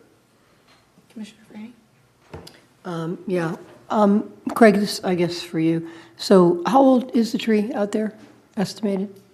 I mean, it's estimated to be near 125, 150, but I've heard rumors it's closer to 100, so.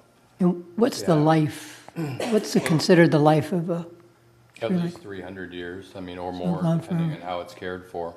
So, I mean, they say that the live oak can live 300 to 500 years. It just really depends on what Okay. happened to it along the way. So, not to misinterpret my question, I mean, I was part of putting that big thing out there that cost like $25,000 at the time, about 20 plus years ago, so. The bolt. The bolt. And it was actually funny, little history, I'm sorry, I'll divert, but Mayor Anderson was here, and he was at a Rotary group or something speaking, and he says, yeah, we believe in our trees, and we just spent $5,000 to shore up that tree in front of City Hall, and afterwards I said, it was actually $25,000. And again, that's 25 years ago, he's like, oh, okay. So we believe in our trees, obviously, but but the heart of my question is this, I mean, obviously we're doing things that aren't natural to make sure we keep this tree. Is the tree healthy in every way? Is it a good, solid tree to be saved like this? I believe so, yeah, and I think it's important to differentiate between health and hazard. You know, the tree is healthy, it definitely is healthy. The implementations that were put in there, the bracing, which is more of the stainless steel bolts that you see going through the tree trunks, and then cabling, which is what you'd see up in the canopy, the cables that attach different scaffold limbs to each other. The cabling up top reduces movement in the canopy, which then therefore reduces the movement down at the base of the tree. And then the bracing, which is the rods going in between the trunks itself, just kind of unify the multiple trunks as one, so to speak. So it just gives the city a level of comfort that this tree is less likely to fail because some of these safety measures have been added into that tree, and quite frankly, probably by far overdone. I mean, the stuff that they use on here is by far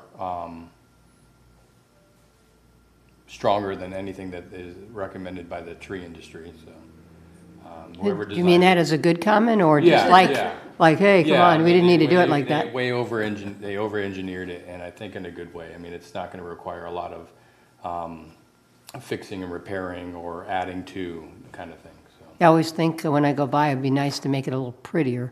That'd be the big bolt or whatever. Yeah. Hang bulbs on it at Christmas. Yeah, there you go. Okay. A little art. There's an art idea. Get some artwork going in there. Size of the slab versus size of the property. On the proportion, you mean, I'll defer to Lori on that one a little bit. Well, I mean, I'd like to know the exact size of the property versus the size of the slab, but that can be, you can find that out. But in general, Square footage of the, Yeah, we can get that to you. I don't think we have that on the top of our tongues. It took a I mean, it's while. pretty big. I mean, is it like a third, or is But it? It's in the report that's attached to the. I didn't see anywhere where it said that. Oh, you're talking about the Pannoni report from the consultant, I believe. Yeah, I don't know off the Oh, top of yeah, my, it was pretty From extensive. before, right. Yeah. Yeah, where of the 66 pages is that located at? Yeah, I wasn't rereading that whole document. Yeah. Anyway, if you could find, I'd just Just like to saying. know what that is, because obviously it's a huge. We'll go ahead and email to Jennifer and the city commission, the size of the property and also the size of the slab. We'll get that to you.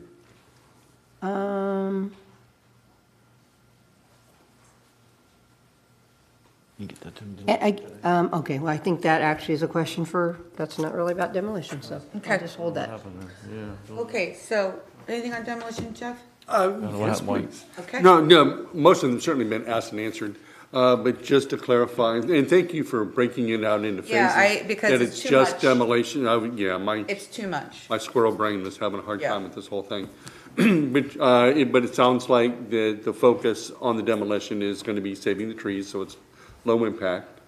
And other than that, it's a matter of identifying the foundation, what it's made up of, and different options on even taking that slab away, if possible. Is that true? I'm sorry, I don't understand, I didn't understand why we lost our screen, so I'm sorry, that's why I was No, whispering. it's But, okay. Just kind of, in question form, kind of summarizing what it sounds like everything is happening here. One, the focus is on the tree. Yes, sir. Not harming the tree. Yes, sir. And everything else is about the foundation that we really can't talk about until we get down to the foundation. That's correct. Yes, that's exactly it, Commissioner. So Public Works Facilities is going to take a look at the floor and the slabbing. We'll have to refine the scope with the demo contractor and come back to you. That's pretty much where we are, with obviously leaning toward the trees being a significant component relative to the slab.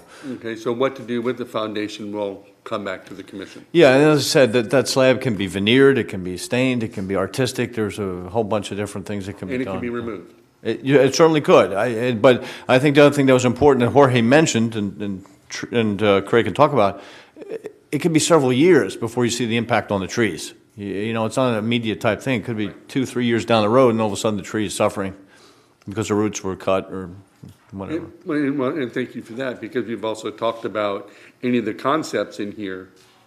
We're looking at 24 for that. And so is it possible, if we're really concerned about the tree, it may actually take a few years to decide what the impact of that tree, the demolition had on the tree, and whether or not we'd move forward?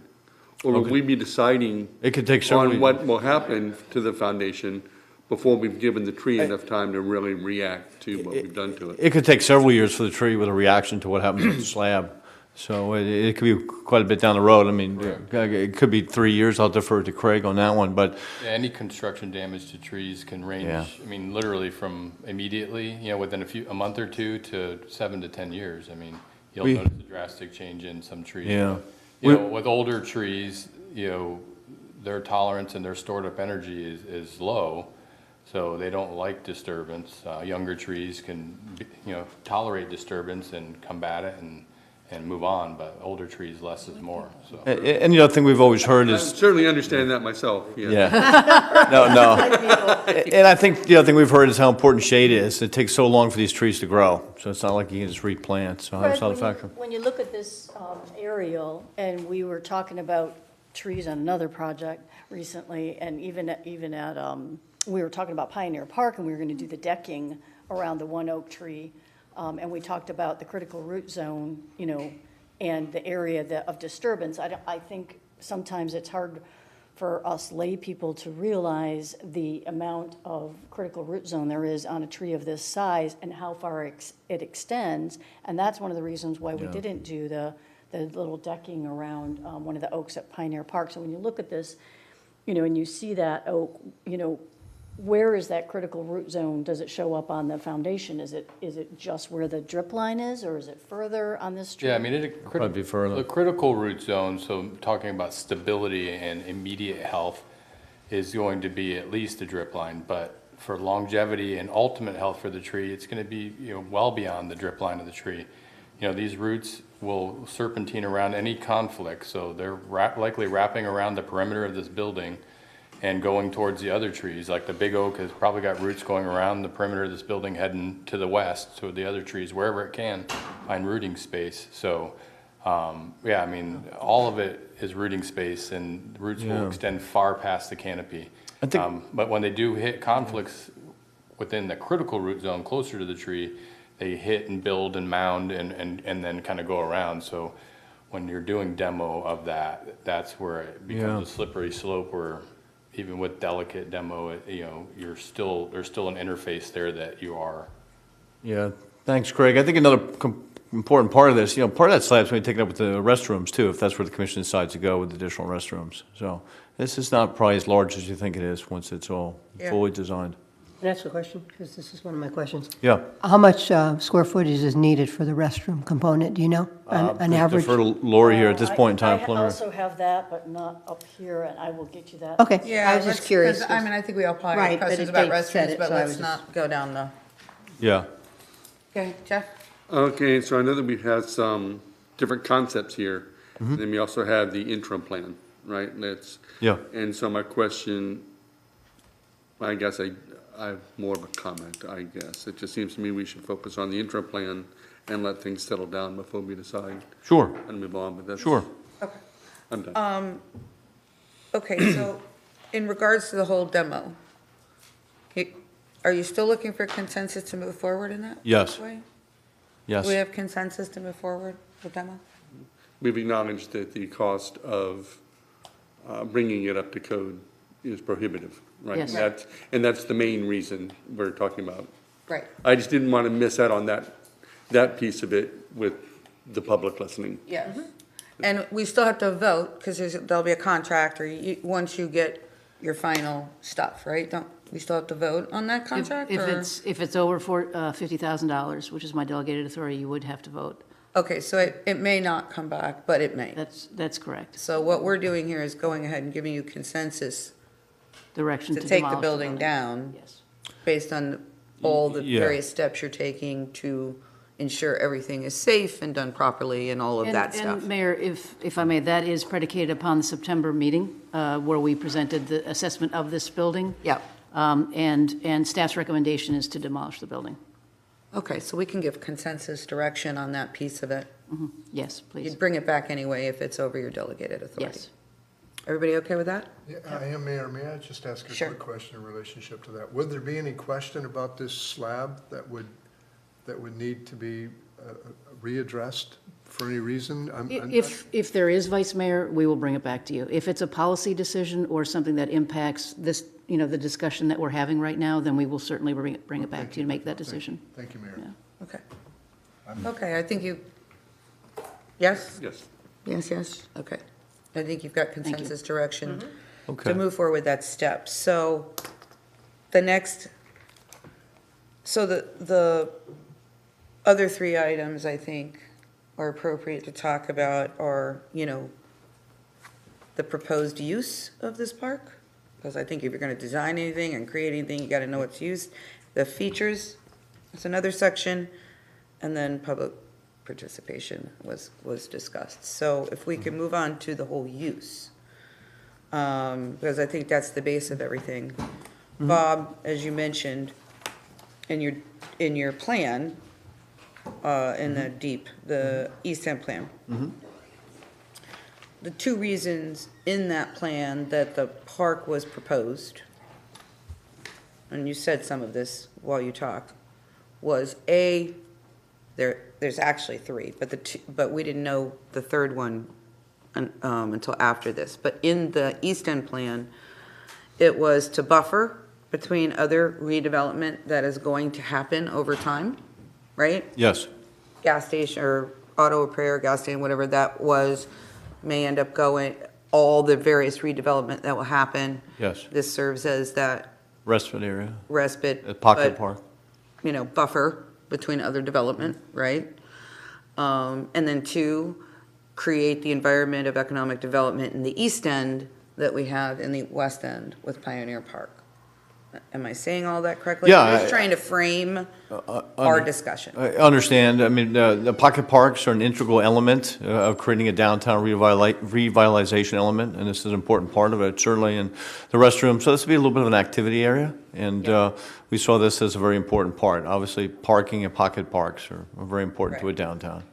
So I just want to, I guess, I'll open it up, but I just want to make sure that we all understand that. Please. Like, this isn't going to be the dog park for the city. Yeah, I think, Mayor, if I may. Is what I'm trying to say. This is an activity center. Yes, and I think. Just done in a different way. Right, and I think an Without a building. important element that City Manager Jennifer mentioned is, staff was directed to do an assessment. If the building was to be saved, if it made sense, what are uses? And of course, that one is now taken out of the equation because it was just too costly and cost prohibitive. Okay, so I just want to make sure that we are all, Well, I have to ask a question. Sure. So, in the end, if I had to make a recommendation, okay, I would end up probably calling this the Dunedin Relaxation Place, okay, which is a little bit different than what you're talking about then. Well, it is, because, and that's why I brought it up, because. It's a restaurant. Because the purpose of doing it, at least every step of the way, has been buffer for development and the economic driver for the, one of an economic driver like Pioneer Park became. If you look at Pioneer Park, you've got market 2 days a week, and I'm not saying it has to be up here, but why not do it one day down there, one day down here? Because you're bringing people now up here to see the businesses, right? That's not just an idea. I'm not saying that's what we're going to do. But you have movies in the park. You have, during festivals, you have performances there. You have art shows there. You have, there's any number of events that occur there, and we just remodeled it because it was getting so much use. And that, hang on just a second, and that pulls people there, and the businesses on the West End love it, right? Having this here, breaks it up off of Pioneer Park a little bit, right? And also now starts to tell people to come up here. When you look at today, and this is the whole dialogue we all had at the time we talked about this. When you look at today, you might not see all the need for all that gathering, right? But you see Caledonia, Hanu, Scottish American, right? When Joe builds, and we think sometime this spring he's going to break ground, or early summer, fingers crossed, knock on wood, and all that stuff.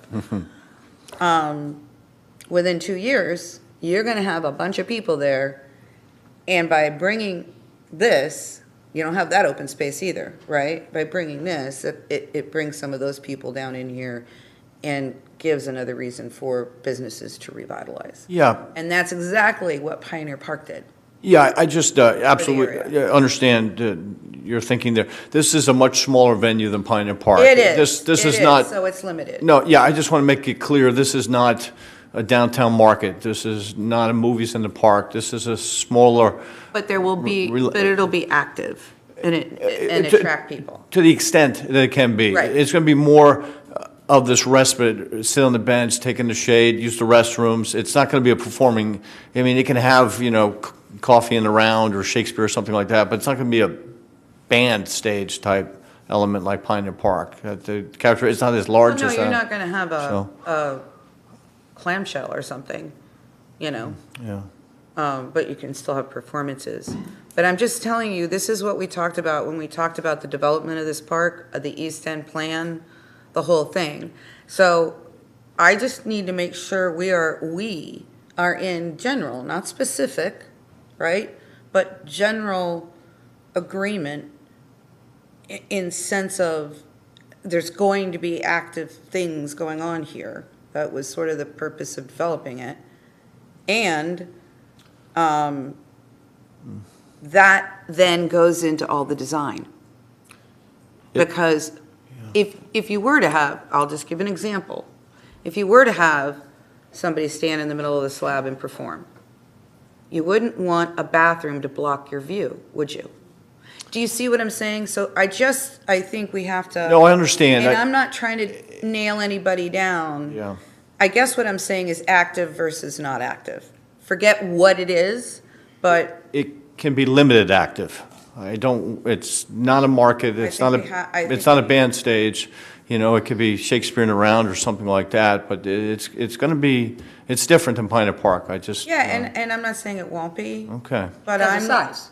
Yeah, because Yeah, it's size, of the size. and the tree configuration Right. and the other characteristics Right. of it. And So- we'll have to develop that. It's something like you would see in an urban area where you're going and you could have lunch because you're going to take a look at a water feature and you got some shade and things like that. So it's going to have that element along with, someone could do a storybook or something like that. So I guess all I'm trying to get at is I think we don't have to determine exactly what the uses are because this park is different, but the base of the reason for it, part of it, is to create and spur some economic driver for the East End and attract people there. What those things are, I don't need to get into. I'm not trying to say that I know best or that we know best. That's for you all to think through and come back to us with concepts. So are you asking us? I guess what I'm asking or what I'm saying is I want to make sure that a majority of this commission is saying, we want no activity here. This is strictly for respite. I want it because I need to make sure that we're on the same, I'm going down a path of what we've talked about since the beginning, but we also have people that maybe weren't here at the beginning, and I just want to make sure that we're on the same page, because that's going to then lead to design things as this goes. And now is kind of the time to. So if you're asking? Yes. I've always thought of it as a mini Pioneer Park, a kind of a respite, a break from the development, a green space area with charm. I like some of the theme stuff, ideas that you have. I don't know, when you say economic driver, I get that, but based on its size, I just don't know how, like you said, the theater in the round, kind of the Shakespeare. I think we talked about it, could be that, it might be big enough to do that. I certainly never envisioned, I don't think there's enough space to do, huge stuff here. I mean, certainly I didn't picture it to be absolutely no activity. There could be some activity, but so I think we're saying the same thing. Yeah, I just wanted to make sure. Let me ask one question, though. The one thing that I don't know that we talked about a lot, you may disagree with this, but is the need for the bathrooms here. Is that something we really cemented in, that we absolutely need these bathrooms here, in your opinion? I think we had a lot of discussion with East End bathrooms, that based on this area being. We talked about when we did Pioneer Park, and we Yes. couldn't fit them in, but.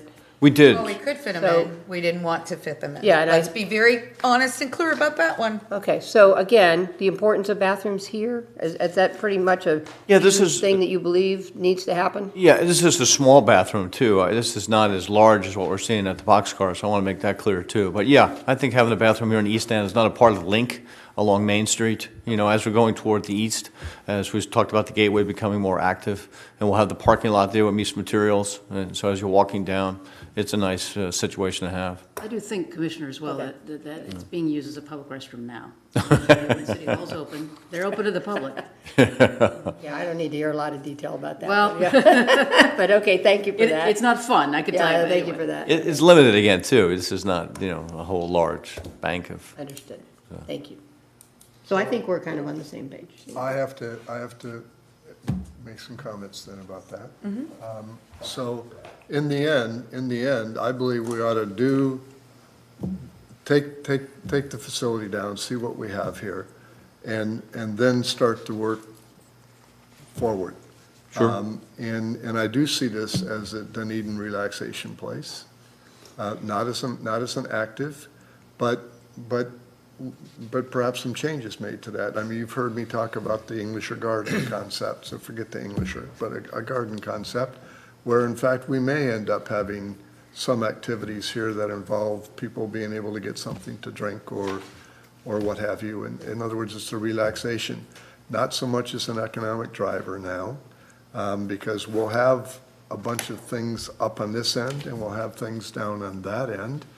And I think it's a great opportunity for us just to have a beautiful place to sit if we're going to keep it, if we're going to keep the property. Now, when I talk to people, they talked about not keeping the property, et cetera. But if we're keeping the property, Yeah. and we sort of have decided that, I think we ought to go in steps and let it see how it goes. When I looked at the cost of the bathrooms here, I talked to some people about that, and they said, well, maybe you don't need to have that. Then I said, do you come downtown? If they didn't come downtown, forget it. But those that did, they didn't feel like there really needed to be a bathroom here if that's all built up there. Okay, when that's all built up, the cost of it is pretty significant. But I think we ought to make that decision later. I think we ought to go into a couple stages here, get it tore down, have some basic seating in here for relaxation, for people that are transversing from one end to the other. It's not a huge one, and there's places to stop along the way if you wish. But just go in stages, just go in steps. I just wanted to pass that along. Yeah. You're asking for. Bathrooms are expensive, no doubt about it. I think one of the interesting things here is it will be baby steps. You know, it's kind of like a college campus. Sometimes you don't put the sidewalk in because you want to see where people are walking. You know, when we had the interim plan, we'll get a better feel. And you as commissioners and mayor, you'll get input. You know, people say, gee, it's nice, but I wish I had this or that. And that will help us, you know, refine concepts. So, in fact, I think these baby steps will be good. We'll get a good handle on the slab. We'll get a good handle on the tree preservation. We'll get an idea on the scope for the demo. And then we'll have that interim plan, and we can see what people want to see. You will get that feedback and share it with us. So. And it's going to be a lot easier once in fact it is down and we. Yeah, I think it's similar. And Mayor, you were here, you know, with the Nielsen property, you know, when we dealt with Wells Fargo Special Assets. We didn't get there until we got the buildings demoed. Right. So I think it could be similar. Anything on uses, Jeff? No, other than. Use or non-use, let's say it that way. I think the fact of just being green space is going to be an economic driver, so I don't need to think we need to look at this as an economic driver. It's going to be. To what extent, I don't know. I think there's plenty of time to decide what to do with the park. I'm more focused on the demolition and how that works. I'd rather actually take our time to let the demolition happen, and then we can think about concepts later. But with what I've seen here, the only thing that's really missing that I think is important is something for young adults and their children. That there's no type of playground or anything. You go to any mall has play areas. And so it's a matter of, for adults that bring their children downtown, that leave downtown because the kids are anxious, or they're playing, they're being kids, they're going home, as opposed to, let's let them wear their energy out at some sort of playground type thing. That is, right, where we have a distance from the marina, got a playground there. But we need to also think about our young people, young adults, those families that are living in an urban area that come downtown, but there's no place to let those kids free. So some sort of playground equipment of some sort, size, I don't know. Doesn't need to be a full playground park, but Okay, something. so let's leave that for features. Well, you asked what? Uses, I did. Yeah. I just meant active or not active is where I was trying to go. So you're saying active in the direction of family. Yeah, well, I just don't, honestly, I don't understand the difference between active and inactive. I don't know what we mean by that. Okay, I'm sorry. I thought I kind of, Well, you did, I sort of but- framed what I meant by it when I started talking about it. Right, which is- yeah, so but it's all by, I think the size is gonna determine the active or inactive part of it. It's too small for a market, it's too small for band performances, it's too. Yeah, and I'm not convinced of that, but okay. Well, but who is, maybe it should be whether or not city sanctioned events. No, but if the pipe band wants to come in and play, that's fine, whoever gathers, gathers. But I'm not too, You know, I'd have to hear. So you're not ready to decide is what you're saying? Yeah, because I don't know what it means. I guess I'd like to hear some idea of. What And you've mentioned it, but it's like, what are we talking about when we say active or events? You know, some I might be for, some I might not be for. Right, okay, gotcha. Mayor, I hadn't finished, and so I wanted to add just one thing. Okay, because I want to let Commissioner Walker speak too. Yeah, that I thought was important. And that is, in the conversations that I have with a lot of people, they kept bringing up parking, and they kept bringing up other aspects of parking. So I started really looking around the facility here of where, if the building came down, of where I thought there could be some issues. And one thing that really hit me was bicycles. This could be a great place for the bicyclists to come. It's safe on some of the streets to get down to here, and a great place for them to park their bikes.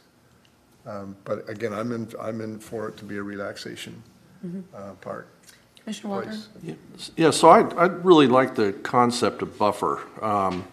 And I think about it in a little bit of, you know, kind of a, well, they're very similar terms, but if you look at the deep here, I love acronyms, you'd see that the active or not active use of this property, and I do think that the concepts that have been presented are very compelling across the board. But if you take a look at the development that's happening with the new City Hall, what's going to be happening with Gateway, and then the redevelopment of the East End, I really do think that the conceptualized use presented to this point really provides a very nice balance and contrast and an effective transition from west to east. And so I don't see anything, obviously, and this was the third point that I think we're going to talk about, is just that this is all, of course, subject to public participation. And but I do like the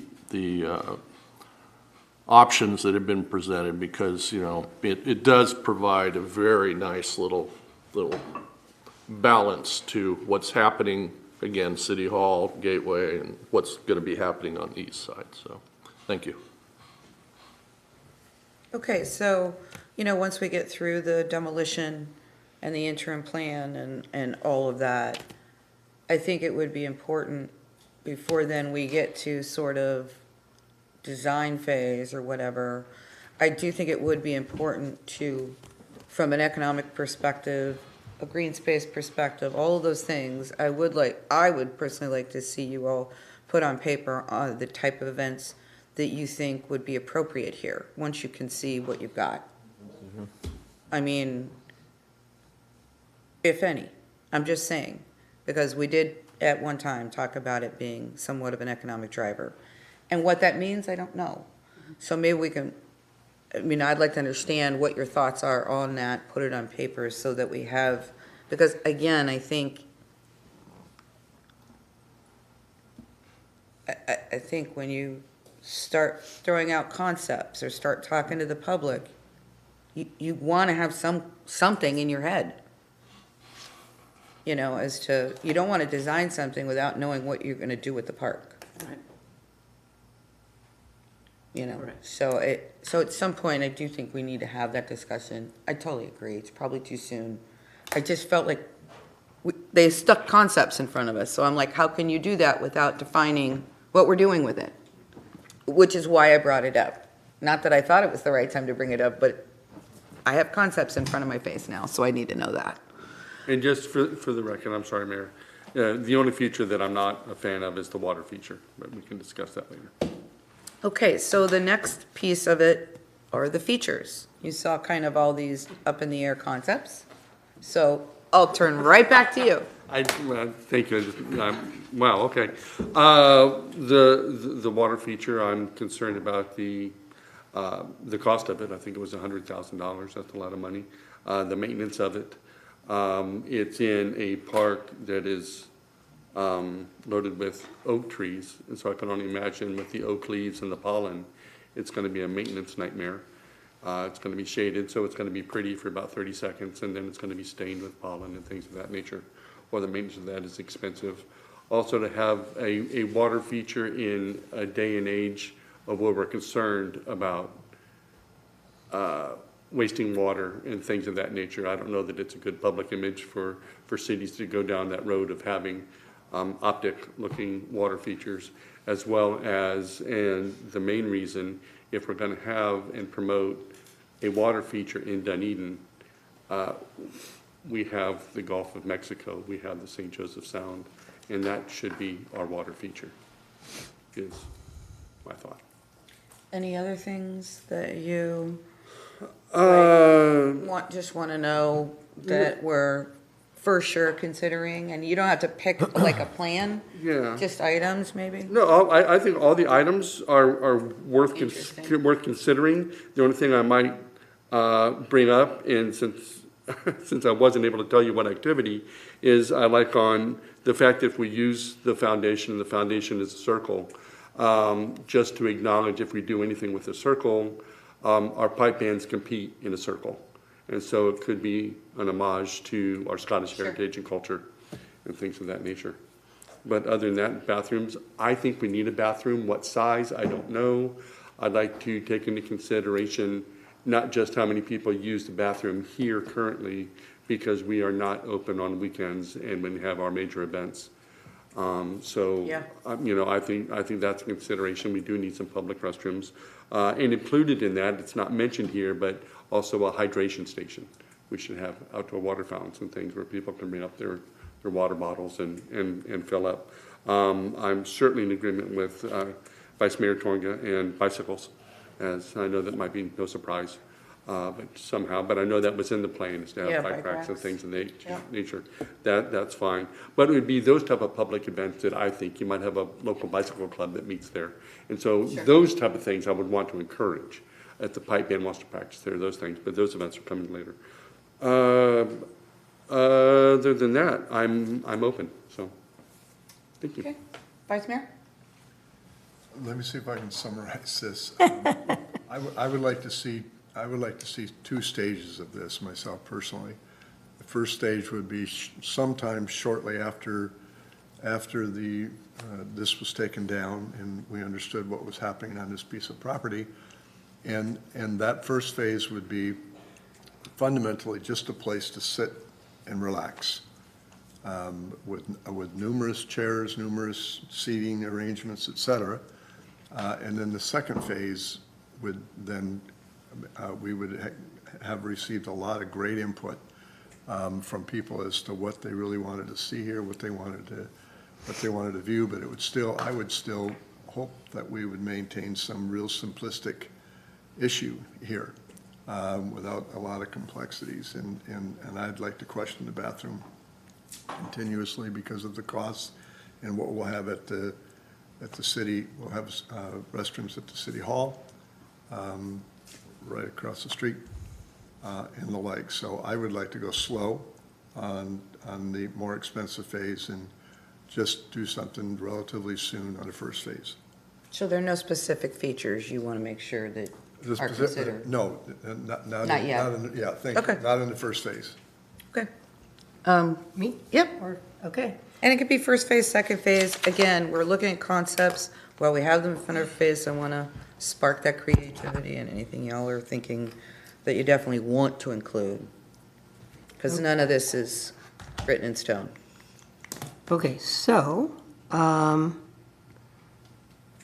first of all, I totally agree. I think Commissioner Gao brought it up originally, but Vice Mayor added on to that. I do think get rid of it, get the interim in place, breathe. The money's not there. Once it's down, I think it'll give everybody a chance to breathe and say, hey, what do we want here? You know, so I think that's a definite. I mean, for me, first and foremost, it's green space. Like I was looking at page 7 of the, can you go page 7 of the slide? Top, oh, is that 7 on my 7? It's not 7 on mine. Yeah, it's not 7 on mine. Right there. Potential sites. Top left, that is absolutely not my vision. You know, so too much concrete. So number one for me, green space.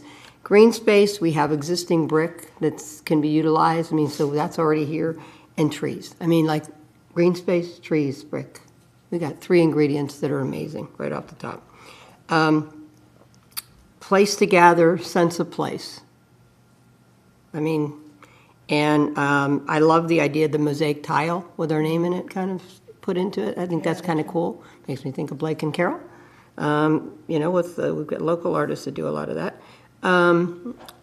You know, I don't have a strong feeling either way about the water feature, except, you know, for $100,000, you know, it should really add something amazing because we already have amazing features almost built into everything. You know, and bathroom, you know, again, if we need it, we need it. If we don't, I don't want to spend the money on it. But again, I'm open about that. But, you know, green space, brick, trees, place to gather, sense of place. And I love some of the themed ideas in there as well. I think that there's some play to that as we move forward. But Thank those are you. my thoughts. Commissioner Walker? So the space, again, essentially intended as a central space. And in no particular order, I think there's an opportunity here to combine concepts 1 and 2, but I'll just go through.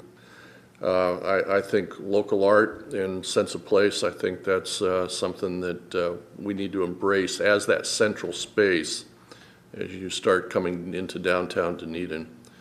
Water feature, I do like water features, and I think there are ways to do it such that you can do some measure of recycling, but probably when you start talking about that, it probably does start getting into a cost-sensitive issue. So the part, I like the homage to the history part of this, and, you know, reutilizing the bricks, I think really makes a statement here, and then maybe some little plaques from, you know, designating specific spots over the course of the history of Dunedin, including City Hall, well, formerly the library and then the City Hall.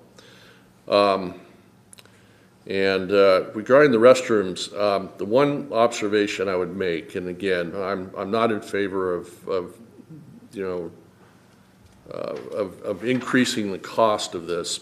However, when we do the major events downtown, restroom facilities are Priceless. They are, and I think that is something we definitely are going to want to consider, because the big events that we do here are attracting more and more residents from outside of the area, Dunedin residents, tourists, so they're only getting bigger, and so I think we need to take that into account. But again, I think green space, shade, seating, respite, I think are exactly the concepts that need to go into this. So those are my comments. Okay. I agree with most of everything that's been said. Except I will say I think we absolutely need the bathroom. I think walking up to Gateway is too far.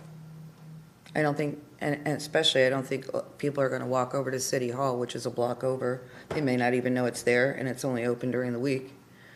I think planning for the future is the way to go. I don't think we have to put it out. If we're going to be digging and dealing with plumbing, let's do it all once, because it's, to me, more efficient. But that's my feeling. I also don't think that the bathroom needs to be in the middle of the park. I think that's a mistake, because over time it'll be. Oh, we agree. Yeah, we I think, you know, even if it could be over by the well, we used to have a well house over that big pipe over there. Is there? I know, but the house isn't. I'm saying, it was there, and it was very cute and adorable, and nobody cared about it. Now it's open, why not put the little well house right next to it? Where was that? Efficiencies, yeah. Yeah. Right over here. But it's on the edge of the park. It's not in the middle taking up space, is what I'm saying. No, as it's shown there, the bathroom's on the back end toward Grant Street. Yeah. And there are utilities out there. Whatever, I'm just saying, I'm giving an example. I'm not saying that's exactly where it should be, although I still think that's exactly where it should be. But I don't want to see it in the middle because I think it's limiting us for anything that we might want to do 10, 20 years from now. You know, we don't know how the use of this park is going to evolve. Regarding the water feature, I think if we do a water feature, it again, when I look at that type of a water feature, again, it's permanent and it's taking up space. Down the street. So if you are trying to do any type of activity, you've now removed that space from being where somebody can sit. And so I will say that, like in Asheville, and I don't know the name of the park, I've sent these pictures on to people in Dunedin in the city before. Their water feature is those little sprouts that come up out of the ground, and you can turn them on and off, so it doesn't take away space, usable space, for somebody to park a chair there. Something like that, I might be okay with. We'd want to put the times when they're used. We're going to seat Jennifer there, and then we're going to Quickly becomes a debate. You know what I'm saying? Yeah, go for a run. You know what I'm talking about, those little. Yeah, because kids Right. play in those all the time. Right, Kids which love- is yeah. a kid feature. Spray park. Yeah, so, That can be a kid feature, and maybe it's only on when people come and turn it on. I don't know. I'm not trying to dictate. I'm just saying if a water feature is something everybody wants, that direction I think is so much more usable in so many different ways. I think we have to think about efficiency when you have the smaller space. Based on how much activity you want it to be. Shut up. So we know that's important. Look, I'm not trying to have a concert there every weekend. Really, I'm not, and I don't want that. I'm not trying to say that. We don't have a concert every weekend at Pioneer Park. I'm just saying there is a level of activity that is going to occur here. And it is an economic driver. It's not the economic driver. But when you are building businesses and you're trying to attract businesses to come buy an old business and reconvert it and invest their money, don't they want to see people congregating somewhere?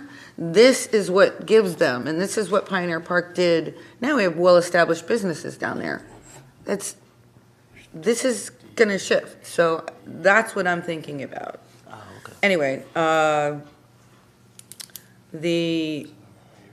loved the idea of taking the brick wall around the tree here and taking it all the way around. It's in one of the plans. To have that be the tree fence, because again, it's double use. You're keeping this brick wall over here, you can sit on it, and you need a fence, we'll just take it all the way around. Now you have permanent seating, and you've protected the tree, because it's a visual barrier without it looking like a fence. So I loved that idea. Obviously, the bike racks, you know, all of those, all the normal things that you would want. Sorry, I'm just reading my notes here. I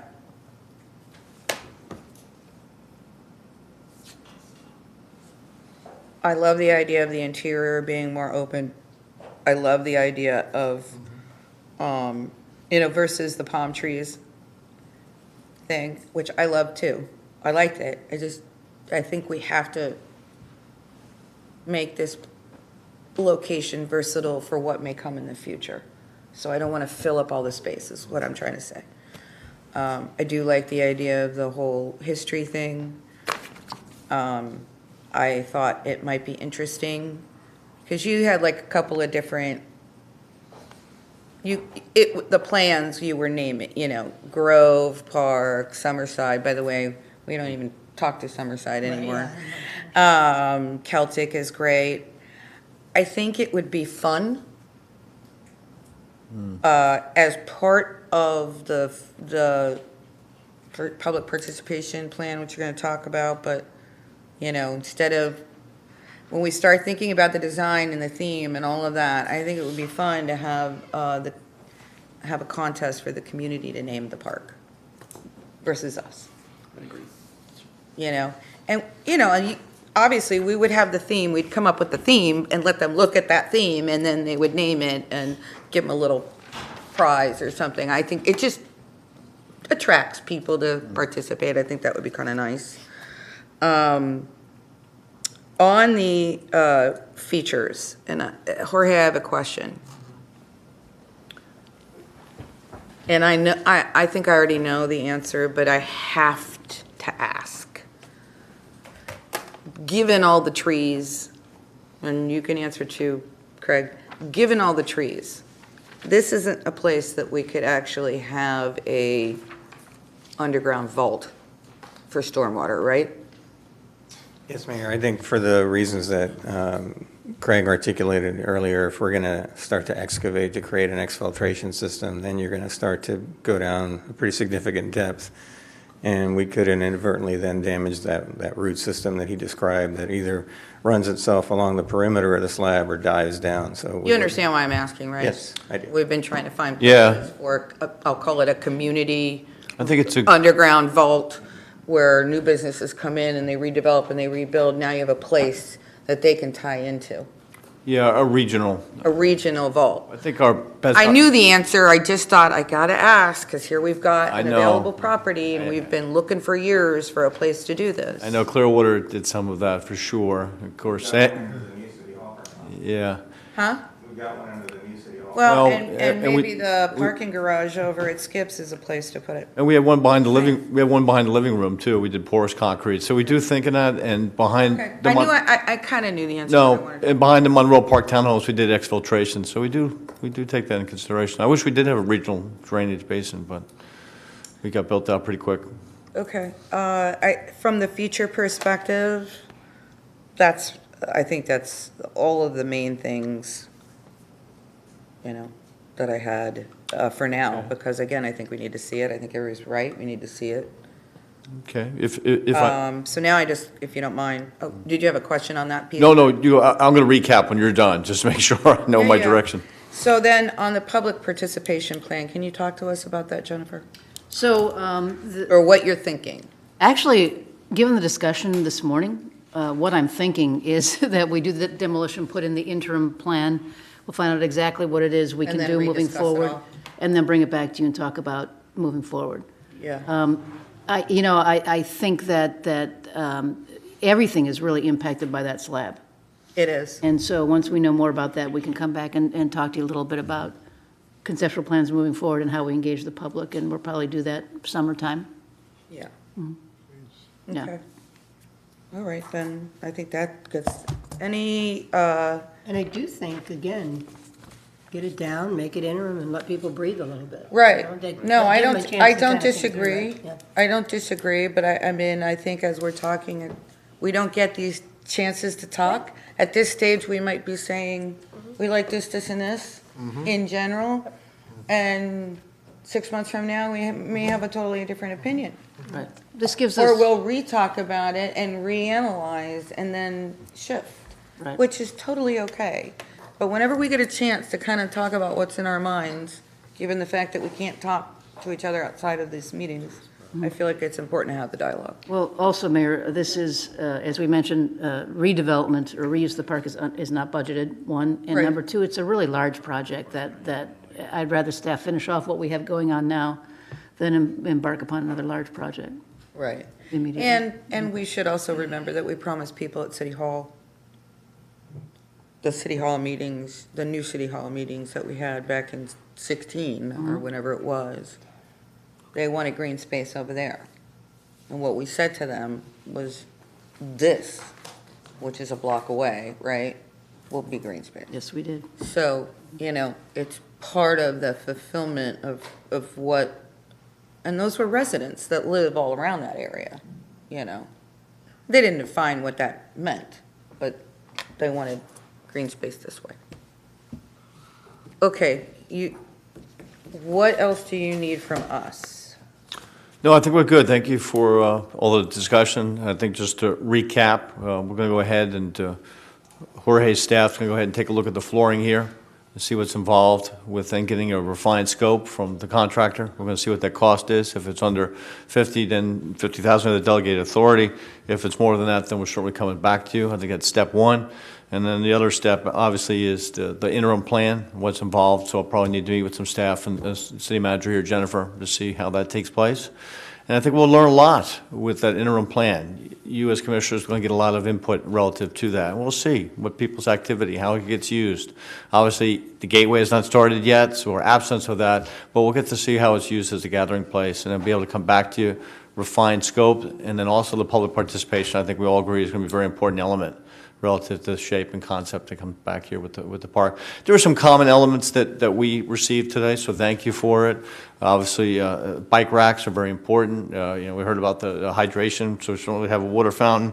The artistic aspect, I think, is important. The emphasis on the public participation, I think that was absolutely key. So we came away with this with some common, and there's also a lot more, frankly, there's a lot more work to be done. And that's the nature of it, and that's fine. That's why we what we do. Good discussion, thank you. Anything else anybody wants to add? Okay, thank you, Bob. Thank you. Thank you guys for coming. The designs were really awesome and sparked great thought process, even though we're not quite there. So thank you, guys. Welcome. Frankly, I wanted that Grove concept in front of City Hall. What? I sent her pictures of that. Oh, yeah. You know, where the big concrete is at the below the steps. I sent her pictures of that type of thing. So I totally understood why you gravitated towards that. Bob, isn't there under this carpet in this room brick? I'm going to let Jorge speak to it. Yeah, I think it could be a combination, but we definitely feel there's some brick in there, for sure. I remember it all being brick. Yeah, I'll let Jorge, he's got a little better handle on that. It'd be interesting to see what we... Yeah, actually, Phyllis provided an article from back when I think it was repurposed from library to City Hall, and it showed the original library area here, and you could see the brick come in from the front door. It looks like a portion of the chambers. There's also in the conference room, we're pretty sure there's brick underneath the conference room, the patio area behind it. And I know there's an area. Yeah, this is the only newer area, yeah, right? there's an area So when you I- tear that down, you don't need to keep that. Yeah, and there's an area outside my office. I trip every time I step out because the I floor think is you only uneven. got so- covered for safety purposes of the main So chamber. it's just, Keith remembers that some of it was leveled, so there's probably mortar or concrete on top of Interesting. some of the brick, so. Okay. Great. I just, can I ask one question? But for when we demolish it, we're gonna have a little kind of a send-off toast, since many of us have spent many years in this building. I think we should. I think we should. I thought we'd have a decommissioning of the building. Yeah. I think that would be so cool. Yeah. A lot of history. We'll give you a little We need to Bob and I were film it. talking about that. We have a Well, lot we of need to history. film it. We should at least invite whoever's still alive on that plaque outside. Manny's still here. Well, people that worked here, you know. Yeah, people- a lot of which people- we did over there, over at City Hall. I think we should do the same thing. Yeah, we'll do something like that. Yeah, we'll Okay. give you all little sledgehammers, so you can. Yeah. No big steamroller No. that we had? Yeah, no. I hated that thing. No, the anyway. tree, we can't do it because of the... That's right. All right, thank you, guys. Thank you, everybody. Thank you. All right, so now we move on to, oh, you know what? I didn't ask for any public input, but there isn't any public here, so I just want to make sure that people that are watching understand that. There was no public here, which is why I didn't ask for it. Okay, informational items. I know Jennifer has to be out of here by noon, right? I do. Okay. So maybe before we get into big That's what it takes to conversation. end early versus go late. Are there commission discussion items? I didn't see any emails or anything Well, I like have that. one comment that I wanted. Under commission discussion or under? Well, just commissioner discussion, just a comment. I don't need a reply now, but I just wanted. Okay. I just, pickleball courts. I continue to get stuff on pickleball courts. Oh, we would and I do know this it's- on city I know manager it's- update. And I know it's, oh, sorry, I'll wait. Yeah. Wait, sorry, I got lost. Commission discussion. Okay. Wait, isn't that commission discussion? No, we do this kind of stuff. Anything you're asking the city manager for. Okay. You're not adding Well- something to the agenda. No, that's true. Yeah. Okay. City clerk's update, anything? Okay. Jennifer, Yes. pickleball. She wants to know something. No, do you want to do your things first? or- I wasn't gonna do a report on pickleball, I was gonna talk. No, I Go ahead. Yes, ma'am. So, no, just on pickleball. Yes. You know, obviously, what I was afraid might occur is occurring, right? We're looking at Sterling, but that's kind of holding up all our stuff on wanting to do something with pickleball. So when you kind of are ready to come to us, I just want to make sure that we get all the options. To me, you know, Sterling obviously is still on the table, even though I know there's mixed views on that. The Eagle Scout, like we get the whole layout of what the pros and cons of doing Eagle Scout are. And then I talked to Vince the other day, and I'm not sure that he likes this idea, but, you know, the old fire station that's full of something now, of storage, like, you know, could we, you know, kind of clear that and create another space in Highlander Park for more pickleball courts? I mean, I just want to make sure that we kind of look at all the options we've got to make those determinations. That was my only comment. And Mayor, if I could add to that comment, just in, when you talk about the old fire station, also what I refer to as the Fisher House, which is just The south. nature south. center. The nature center. Yeah, right. You just know, are looking we at all. using that house because it's convenient? Because right now it's a nature center. Are we using that just because it's convenient? Or do we need to use it as a nature center? Could that be somewhere else? We're gonna have a nature center at GDP at some point. Right. At Right, some point, so but that- again, Again, it's about you gotta have that. the transition. I don't know, I've been to how many end of the season parties for summer camp? Firehouse, So, nature center, right, hammock. I mean, they're all being used all summer long, I can tell you that. yes, The old fire Yeah. station? Yeah. yes. Yep. Oh, but that's where they go for when storms are and all that kind of The stuff. pool, Which yep. the new pool would take care of that. But Except anyway, I'm who not knows when that's making any getting built. judgment. I just want to know all the It's options. who knows when that's getting built, that's the problem. Because we do want to eventually make sure we get pickleball courts going, so Yes, we will do that, we've promised that. Okay, right. Also, Mayor, Yes, the improvements at the intersection. at the marina. Yeah, as you go south on Edgewater at the marina. So the temporary improvements are in place. They're the flashing lights, if you will, signaling that there's a pedestrian in the crosswalk. I've used the crosswalk several times myself. It does appear to be working. I mean, the vehicles are stopping where they didn't stop before. When there was a pedestrian there, the pedestrian would have to wait. And so it has modified the traffic circulation in that area. And it is a temporary In a good fix. way or a bad way? I'm not really sure. I'm Well, what are you really not saying? really sure. There needs to be additional analysis, and You're saying FDOT that- is still Are you engaged. saying that they're backing up? Yeah, I mean, when I drive through it, Well, yeah, they're they're gonna. backing up, right. Sorry. So, to that point, Sorry, though, not sorry. to that point, there needs to be additional analysis, and I know FDOT is still working on more permanent solutions and analysis as well. So it was, and I commend the county, FDOT, and the city of Dunedin as well for everybody working together to get it done quickly to address some of those safety concerns in that area, but there's still more work to be done, and we'll keep you updated. Street lights still need to be installed by Duke. The streetlights, what? There's a street light that still needs to be installed by Duke. Streetlight needs to be, because it's still dark, needs to be installed by Duke. Oh, yeah, when is that? We don't know when that's happening? I believe it's this week sometime. So- Okay, well, that's good. Yeah, thank you, Mayor. Okay. Any other questions for our city manager? Thank you for the update on that. You're welcome. I do have a question too. Since you and Jorge are here. Jorge, can you get us an update on if Honeymoon Island has closed at all with the new? I'll ask. Thank you, because I know they're not informing anybody of what's what. And we need to schedule another meeting because we're going into season.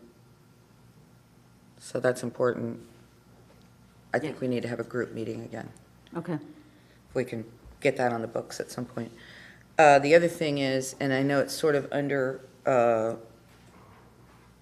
commission comments, but it really isn't because it's a request of the city manager, probably Jorge. There's a subject tomorrow at Forward Pinellas. There, because of the census, they've had to relook at the who's represented on Forward Pinellas. And this is not a vote tomorrow, but it is a discussion. They want to combine our seat with Tarpon. And I'm highly against that.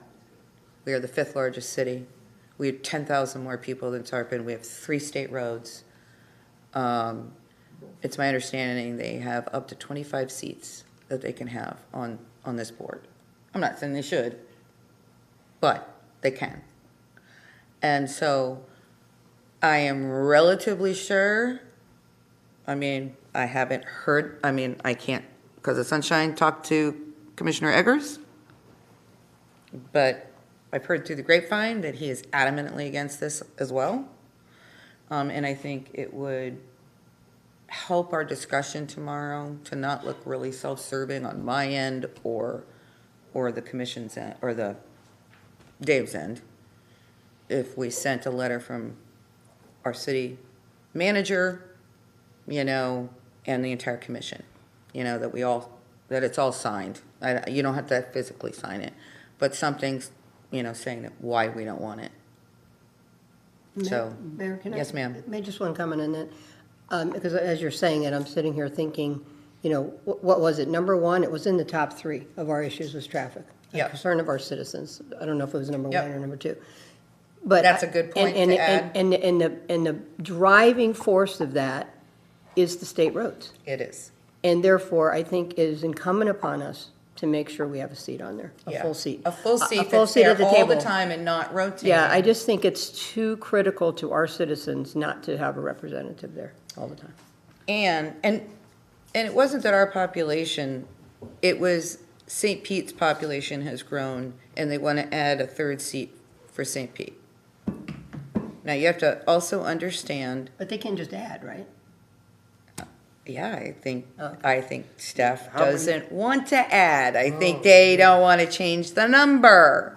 Well- So then we're the ones getting it, but let's face it, How many people sit on the board now? Not to interrupt them. I don't remember.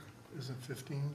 Is it 15? I don't But they remember. can't have up to Sounds right, 15, 25. but So I then don't you know for need to sure go to that- 17. You'd have to have an odd number. Right. So So, Mayor, we will give provide the letter. Tarpon their own seat and give St. Pete their own And seat. Tarpon does not currently have their own seat. No, it's a rotated, and at PSTA, you've got, They got Tarpon, right? you have a rotating seat, Oldsmar, Safety Harbor, Tarpon. Right. That's what our seat is. Doesn't have anything to do, we have the same. It's exactly the same as yours, not ours. Right. That seat. What they want to do is take Tarpon out of Oldsmar and Safety Harbor and stick it with us. Why?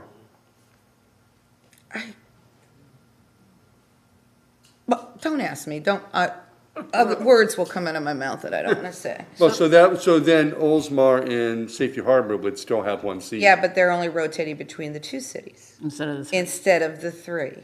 And we don't want to rotate. We do not want to rotate. We want to have a permanent seat on there. So I just want a letter. I mean, I'm going to fight the fight. I am, again, I've heard through the grapevine other people that have talked to me about this, not breaking any sunshine law.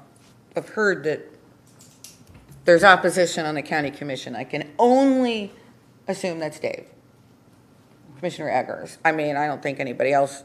Mayor, I have no problem with that letter. I think we ought to do that. Yeah. You can help, you can give the input to it, or. Yeah, and I just think getting a letter of, you know, we understand you're discussing.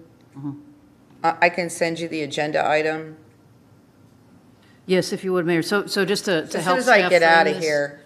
So we will, in regards to the discussion tomorrow, the City of Dunedin City Commission is opposed to, administration is opposed to. And staff. Combining that administration. And the appropriate staff. I mean, Right. we need to make this not about electeds. Electeds need to be included. Need to But make I it about mean, the citizens. yeah, and engineering and our, yeah, you And know, so, we are against having a rotating seat. right, and I think that actually, you know, in our citizen survey, traffic being the number Number- one concern, the yeah. presence of the state roads, the 5th largest city, and actually our population is almost double the other, you know, 3 cities that are sharing a seat, and also the Pinellas Trail, which is twice as busy than Right, place that else. was the other point, So- because look what we're dealing with. We have the most populated trail in the entire county, and Fort Pinellas oversees, Right. like, you know, Right. the overview of the trail. And we have a very busy road on the coastal side, extremely busy. Yes, right. Edgewater. Now, Yeah. would it Any add, comment as to how about just supporting, that we support us maintaining the seat? Yeah. As opposed to going against it? Yeah, I agree with that. Put it in And positive. here are the reasons why. Yeah. and to add to that support, would it also be good for us to support Tarpon having their own seat? Because actually, I don't think North County, there's not, South County always gets everything. And so I think if the more voices we can have on the board, I don't think that's a bad idea. you know, that support North County focus. If Tarpon needs, we could say, if Tarpon needs, if we feel Tarpon needs better representation, because essentially, they're saying the seat with Oldsmar Safety Harbor will now get more attention because there's only 2 rotations versus 3, right? And they're saying Tarpon and us would be on a rotation, which then, again, gives Tarpon more, because it's not a third rotation, it's only 2. So I think if we say something like, if it's felt that Tarpon Springs needs more representation and attention, we would support adding a seat for them. I think that's, right. It's not saying do it, Right, it's I just don't want to saying. make the judgment call, No, 'cause I don't know the no. rationales, Right, you but Right. that's another way to kind of. Because actually, that would make sense. And it I also mean, says that it we're adds a not just voice for looking North out for County. ourselves. But the trail, I mean, from Dunedin to Tarpon gets a lot of activity, so It does. Tarpon is right behind us, I think, so. Yep. Very good. Trail goes. We'll provide the And list. I can chat with you after too, or I'll chat with Jorge after. I actually. I know you have to leave. Yeah, I asked Nicole to listen in, and between Nicole and Delfino and Yeah, Jorge, they'll be able to yeah. draft a letter for you. Okay. And then we can just email it to the WIT and the board. Okay. Okay. That was my question for you. And I'm sorry to do that at the last minute. To be honest with you, it didn't even occur to me until I said to you, I got something at the last minute. Right. It literally didn't occur to me till walking in here today, so. Okay, city attorney update, anything coming over from you? Good. All right, commission comments, Vice Mayor. Liaison positions? Commissioner? PSTA, I was made chair of the nominating committee. Yay. I'm done, that's 2, that's plenty, that's it. Anything else? Nope. How's Sunrunner doing? I mean, I keep reading stuff. I get their weekly newsletters. Sunrunner I hear is- mixed stories. Well, right, depends on who you're talking to. Give us your. Yeah, I think like it's the- doing well. And we had a very nice discussion at the last meeting on whether or not, currently it's free to ride Sunrunner. So the question came up, should we extend that? Should we make it permanent? What should we do about it? We decided to kick the can down the road. We don't have to make that decision until April. There was certainly some robust discussion on the board, both ends of the spectrum. I personally lean toward the keep it free. You know, the concern is that you have some people that could be, certainly could be, they can afford paying for the bus. And while I agree with that, I also think that because if people are riding it for free, we're not necessarily, they're saving them money, that we're giving them money to spend somewhere else. And so while our tourists are paying $400 a night for a hotel and getting free transit, that's not, they're going to go home with $5 in their pocket because we gave them free transit. That $5 will be spent in tourism at the restaurants and the museums and things of that nature. So I just think it's a perspective of what you do. I think it's a public good that adds economic value to the people who come. That's just my opinion. But Sunrunner is doing well. It's exceeding expectations as far as ridership. My focus is, does that also bring economic development? That's what they say. Yeah, and then that's what they're saying it is. But economic development happens over time. But they were also saying about traffic because they had to take away lanes. What's going on with that? Do they feel like that's all okay? Yeah, right. So yeah, you're certainly going to have those people that say no, but all evidence is saying that no traffic flow is interrupted, so it's all fine. Interesting. Commissioner, liaison positions? No, everybody's probably got their notice for the governor's baseball dinner on the 16th, so we've got our table for that, so. And then, I mean, it's all things baseball, and then the 19th, welcome back Blue Jays. Hopefully any golf cart Or golf cart? Are you guys decorating your golf cart? Well, I need to talk to How's that for putting you I on need the to talk to spot? my handler. We've already ordered supplies, so, okay. And, golf cart parade leads in, and then, of course, the 26th is the opening day, and it's against the Yankees, so hey, here we go. Very good. Ooh, that's a good game.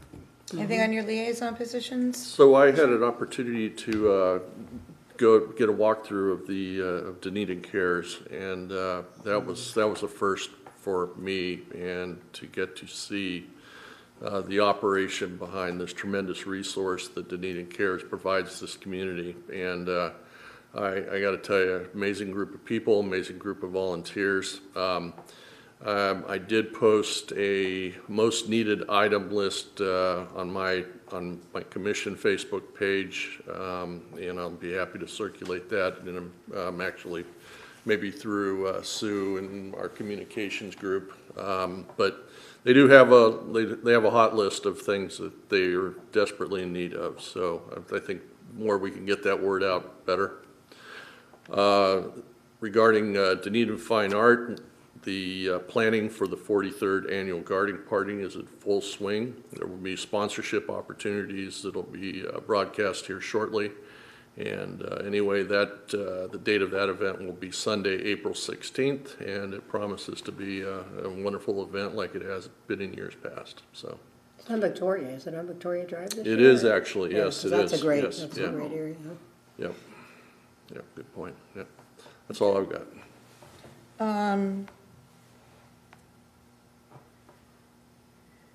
So, we wanted to remind everybody on Thursday at 2 o'clock is that Visit St. Pete Clearwater marketing presentation at the Ruth Eckerd Hall. So hopefully I'll see some of you there. Do we have Saturday night the John Maroney dinner? Because it's in my calendar. Yes. Okay, want to remind everybody of that. And then during the day is the Hope Spot Festival. Are you going to be there for you're not going to be there for the dinner then? No, Chief will be there with our firefighter of the year and his spouse, and also Chief Zappetto will be joining you. Okay, so Jorge's not coming? No. Jorge has the night off. I have a conflict, sorry. I could say that too, but, okay. Do we have a table for that? Yes. Yeah. We do every year. We get a table Yeah. every year. Yeah. So who's going for the? Andrea usually gives me a list, and I haven't, well, it's always our firefighter of the year. Right, so she just said she got 4 or 5 people going? Andrea will give me a list. Right. I mean, It's a table for 10. It's full. Yeah. I would assume it's full, Yeah. because there's 5 of us, and usually all 5 of us go. Yeah, I have a conflict. I won't be able to go to that, so. Have you told anybody that? I didn't get asked, actually, but I'll double check, or at least that I recall, so she probably did ask me. I'm sure she But, did. Yeah, What's but that? I never said I was, because I've had the conflict for some time. Did you commit? Saturday, the 11th, Which day? this Saturday, the 11th. Yeah, it's in our calendars. Yeah. She knows I have a conflict, so she probably didn't ask me. Yeah, well, if there's an opening, we need to get them filled. Every time there's an opening, we fill it, and so I Well, left there's an a new opening. one. Yeah, and now we've got another one, so, unless she already knew that. She knew, I don't she know. knows, she has Right. it on my calendar, she knows my Okay, conflict. all right. Mayor, Okay, yes, Mayor, ma'am, sir. on the Visit St. Pete event Yeah. on Thursday, what are they going to talk about? Is So it what they- data-driven, or is it? It's a presentation of the upcoming year's marketing plan for the county and which things that they're focusing on. So, last year it was attracting people who like the arts. It's attracting the LGBT community. It's attracting people of other ethnicities, different ethnicities. And then they unveiled the theme. I don't remember what the theme was. I should know that. And I'm sorry, I don't know it off the top of my head. I mean, one was, sun and fun, one theme in the past. I don't know what the. It's good, I mean, it's, they're And they're it's usually pretty always good. produced. It's Yeah. not, you're not getting lectured. Right, it's, It's produced. It's a produced event so that you're very aware of all the marketing that's out there selling our county.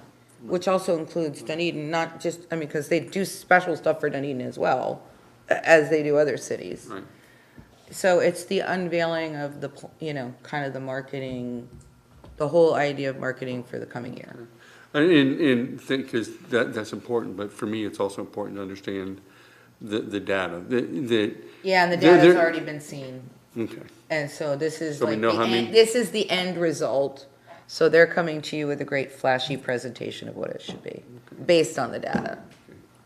For that data that's already been seen, where can I see that? Probably On the partner site, on the website, I don't think it's that easy to find, but you can see our visitors. And then you'd have to watch our meetings, because they bring things to us that talk about, hey, we see a big uptick in, let's say it's the arts again. People traveling, wanting to be here for the arts. We think that's a emerging market. Well, then they kind of show us why they think that. So it's not always a number. It's what's happening. It's a thing that's happening in the world, it could be. But those are things that are actually talked about at our board meetings or advisory committee meetings. So, you'd have to, it's a lot more than just looking at a piece of paper with numbers, is what I'm saying. This is the end result. Okay. So usually we get, usually we're pushing the chamber to go and the merchants. Can we make sure that somebody's reached out to the chamber and the merchants about this, make sure they know? Because last year we all went together. I don't know if Sue's told them. We can check on that. Yeah, I know Sue is going. We all went as a group. We didn't ride together, but we went. It was at the aquarium. We can check on that. All right, thank you. Okay. Anything else? All right. We are adjourned. Happy travels, Jennifer. Yeah, be safe. When are you going to be back?